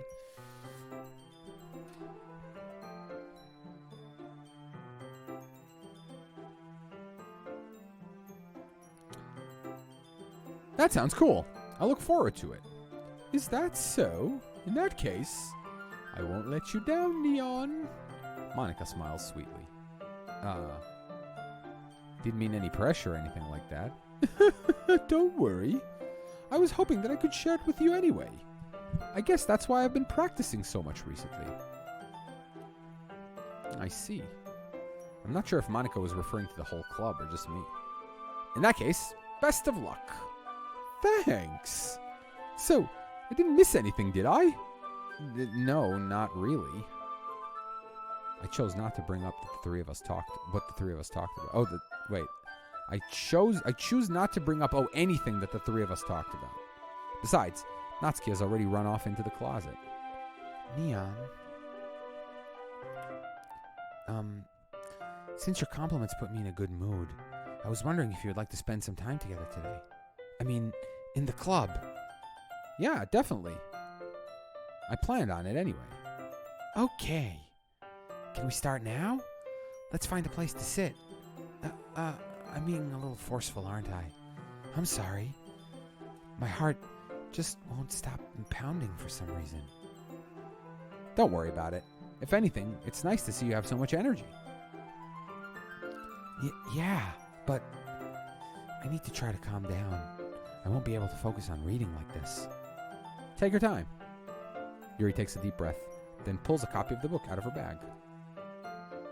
Actually, I have a request. Do you mind if I make some tea first? Not at all. Thanks very much. If there's one thing that can make my reading time here any better, it's a nice cup of tea. Not to mention for yourself as well. Yuri stands up and makes her way to the closet. What's with the tea? Does she take some kind of antipsychotic medication and she needs to, like, mix it in with her tea or something?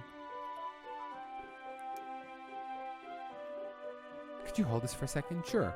Okay, this again is something that I don't understand. This happened again. Right. This was a very inexplicable thing. There's a whole bunch of text boxes here that just describe exactly how she makes the tea, and I did not understand.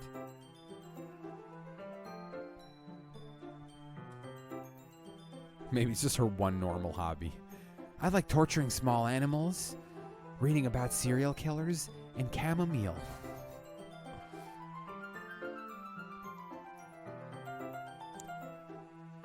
Okay. All right, okay. Oh, wait. This time she told me to stay. Interesting. Because last time it was like, come with me. And then Monica came and then they kind of had they had a little tiff. Did Yuri leave again? Oh, no, it's not like that this time. She's just filling up a water pitcher to make some tea. Oh, okay. Oh, maybe it's the cutting.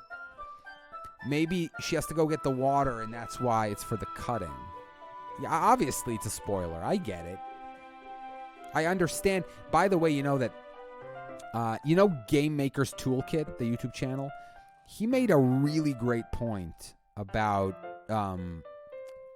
detective games where you got to solve a mystery, which is that, and this is also true with shows and movies that are mysteries, is that the fact that they show you something is in itself evidence that that thing is relevant. And that's a thing you need to overcome in order to make a mystery harder to solve in a game. Meaning you got to throw out a lot of chaff that doesn't do anything. The problem is you're creating content. What are you going to do? Create 75 people in a game like LA Noire that don't yield anything? That costs a lot of money. Red herring fisheries. Well, that's the thing. It's mostly a matter of how much effort are you going to invest in things that don't lead anywhere, just in order to hide the things that do lead you down the right path. That's an interesting thing to think about in game design. So I like that channel. It asks some really cool questions about game design, I thought, and shows some original ways that devs dealt with these things. Meaning, in order to guess clues, they create these trees that have thousands of options, so that you can't just brute force it, or that the availability of 5 options clues you in on which one is the right one. Sorry for misunderstanding. 10 minutes pass. Yuri said it wouldn't take long. Is something holding her up? I'm bored just waiting here, so I decide to go look for her. Fuck, here we go.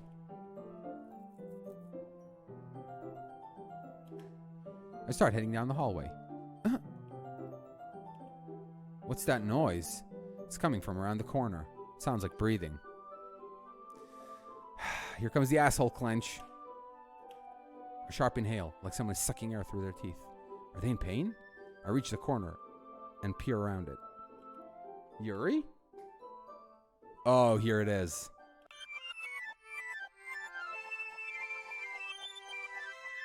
Oh, it's rewinding. Oh my god.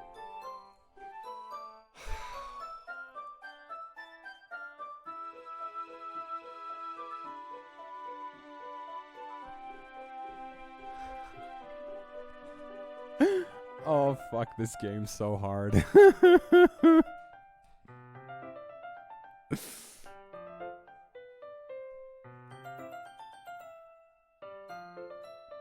Doki Doki Fua Fua. Yeah, exactly.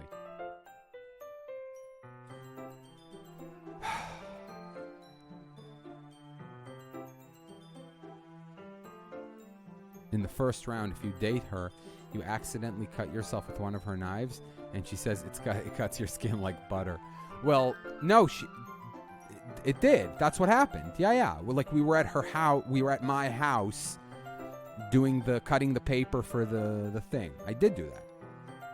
I didn't pick Natsuki last time. I picked Yuri.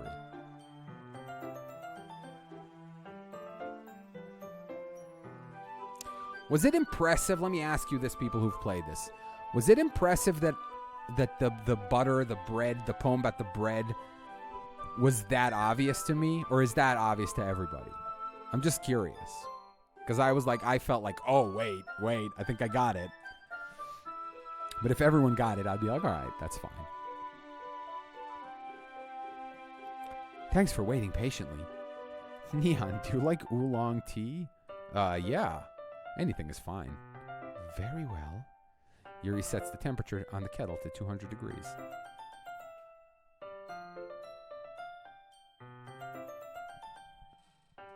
Okay, that's fair enough. Also, why wasn't Yuri cutting in the bathroom?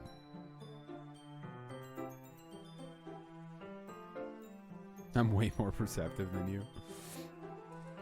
Like, you know what, Snow Fairy X? What I said on one of the streams was the fact that I'm reading it out loud makes... Oh, okay. But the fact that I was reading it out loud made me ponder it more closely, I think, than if I would like have read it to myself. Now it's time to get the teapot. You really do this properly, don't you? Of course. Okay, blah, blah, blah. Oh, wait. Was that...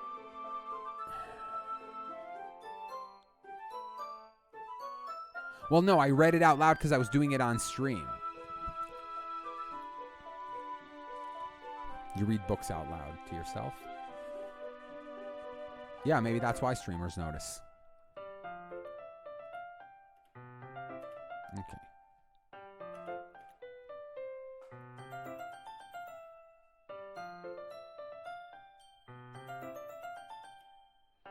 Okay, I'm just skipping this because it's just like dumb dialogue about tea.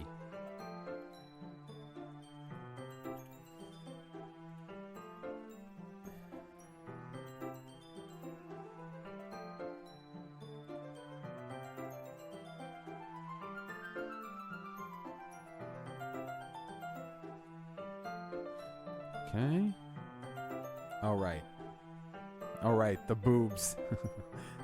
This was hilarious when I was like, she said like, I got to sit on the floor. I have back pain. And I was like, oh, I wonder if that's a clue. And everyone was like, no, you idiot. It's because she has big tits. The entire chat was like, tits, tits, tits. It's her boobs. It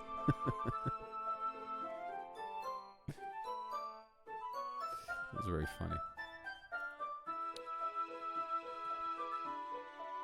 Oppai desu yo.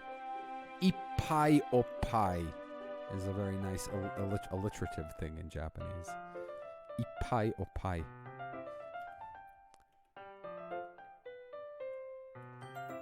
I wonder why that is. Yes, your posture, right? Always hunched over like that reading. Yeah, yes, that's it. I have terrible trouble reading posture. I have a terrible reading posture.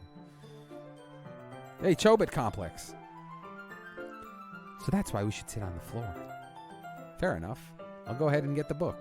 Or retrieve the book from the bag. I have some chocolate as well. It's a bag of small chocolate candies. I take it, since it'll go well with the tea. You're and I sitting against the wall, teacups in our hand. If in sync, we assume blah, blah, blah, blah, blah, blah, blah, blah, blah.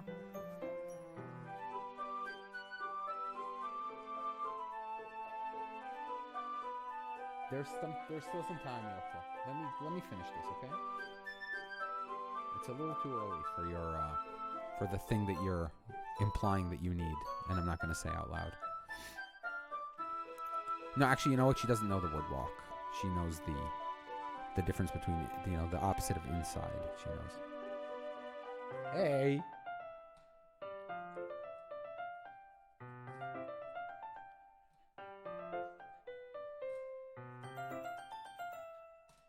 All right, you panty. Your panty.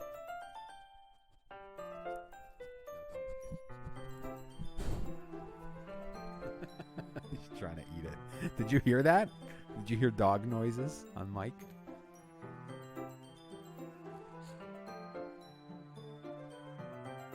Sharp cheddar. It's funny. Okay, I'm just skipping this a little because it's like just really slow and annoying, this part. Your teacup, Yuri hands me my teacup, I'm holding the tea, we're next to each other, holding the tea.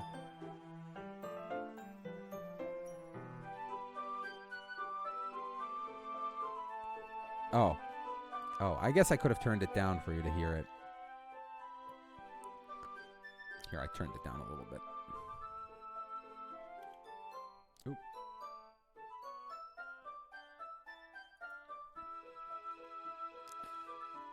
Okay, blah, blah, blah. After a few minutes, I'm going to relax, put the teacup, na.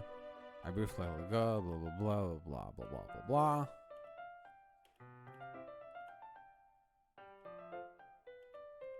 Right, right. You feed her a lewd piece of chocolate. Oh, hold on. Was it Sayori who interrupted us last time? Or was it Monica?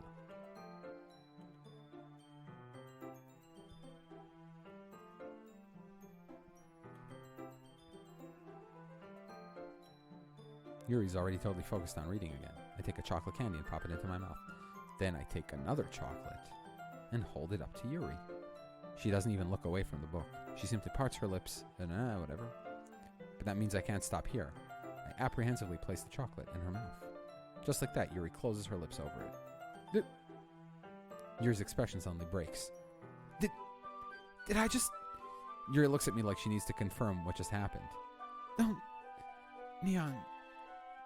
Sorry. I guess I shouldn't have done that. Yuri starts to breathe heavily. I can't. Neon. Suddenly, Yuri forcefully grabs my arm and jerks me to my feet. My teacup gets knocked over. Neon. Uh-oh. My heart won't stop pounding, Neon. I can't calm down. I can't focus on anything anymore. Can you feel it, Neon? Suddenly, Yuri presses my hand against her chest. Why is this happening to me? I feel like I'm losing my mind. I can't make it stop. It even makes me not want to read. Her expression was like weirdly shocked for a second. I just want to look at you. Oh no. Ha. Ha.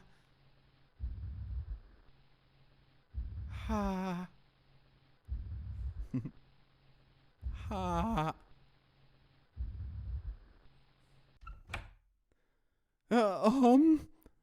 Holy shit. That was so creepy.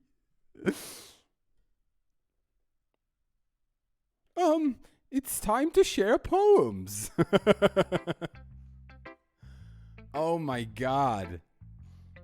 All right, people. I really hate... You know what? Fuck it. I got 15 more minutes. I'm going to do 15 more minutes. I'm going to go until 5. But then I got to take her down.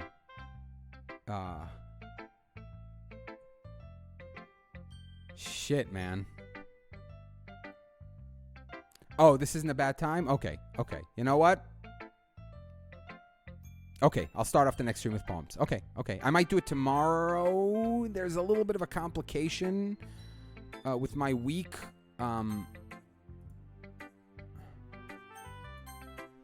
gonna have a lot of work to do this week, and I might want to get a head start on it. So I'm on vacation tomorrow and Tuesday, but I might have to do some work. So I don't know. We'll see. I really don't want to stream this at night. It's not going to be fun for me to stream this at night. It's too freaky.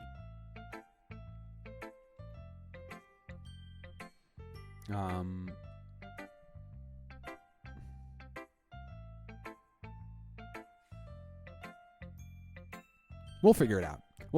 I got to say, this time around, like I said, I really I went into this more prepared.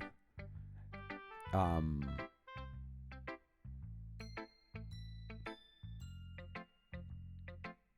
the creepy, the really creepy shit is hitting me better now.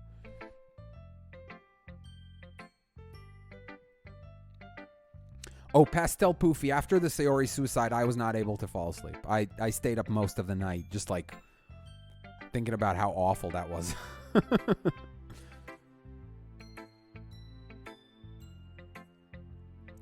Wow, sadly there's 56 people in this room. Would have been nice to to be able to go longer. There's a Yankee game tonight. I can't miss it. Whatever. Anyway, this was really fun. I'm glad I'm glad I kept going. I'm actually glad I kept going here. So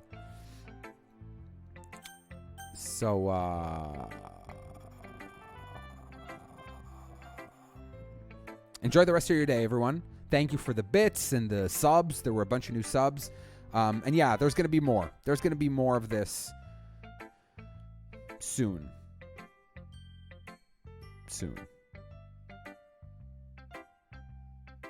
All right. See you later. Bye.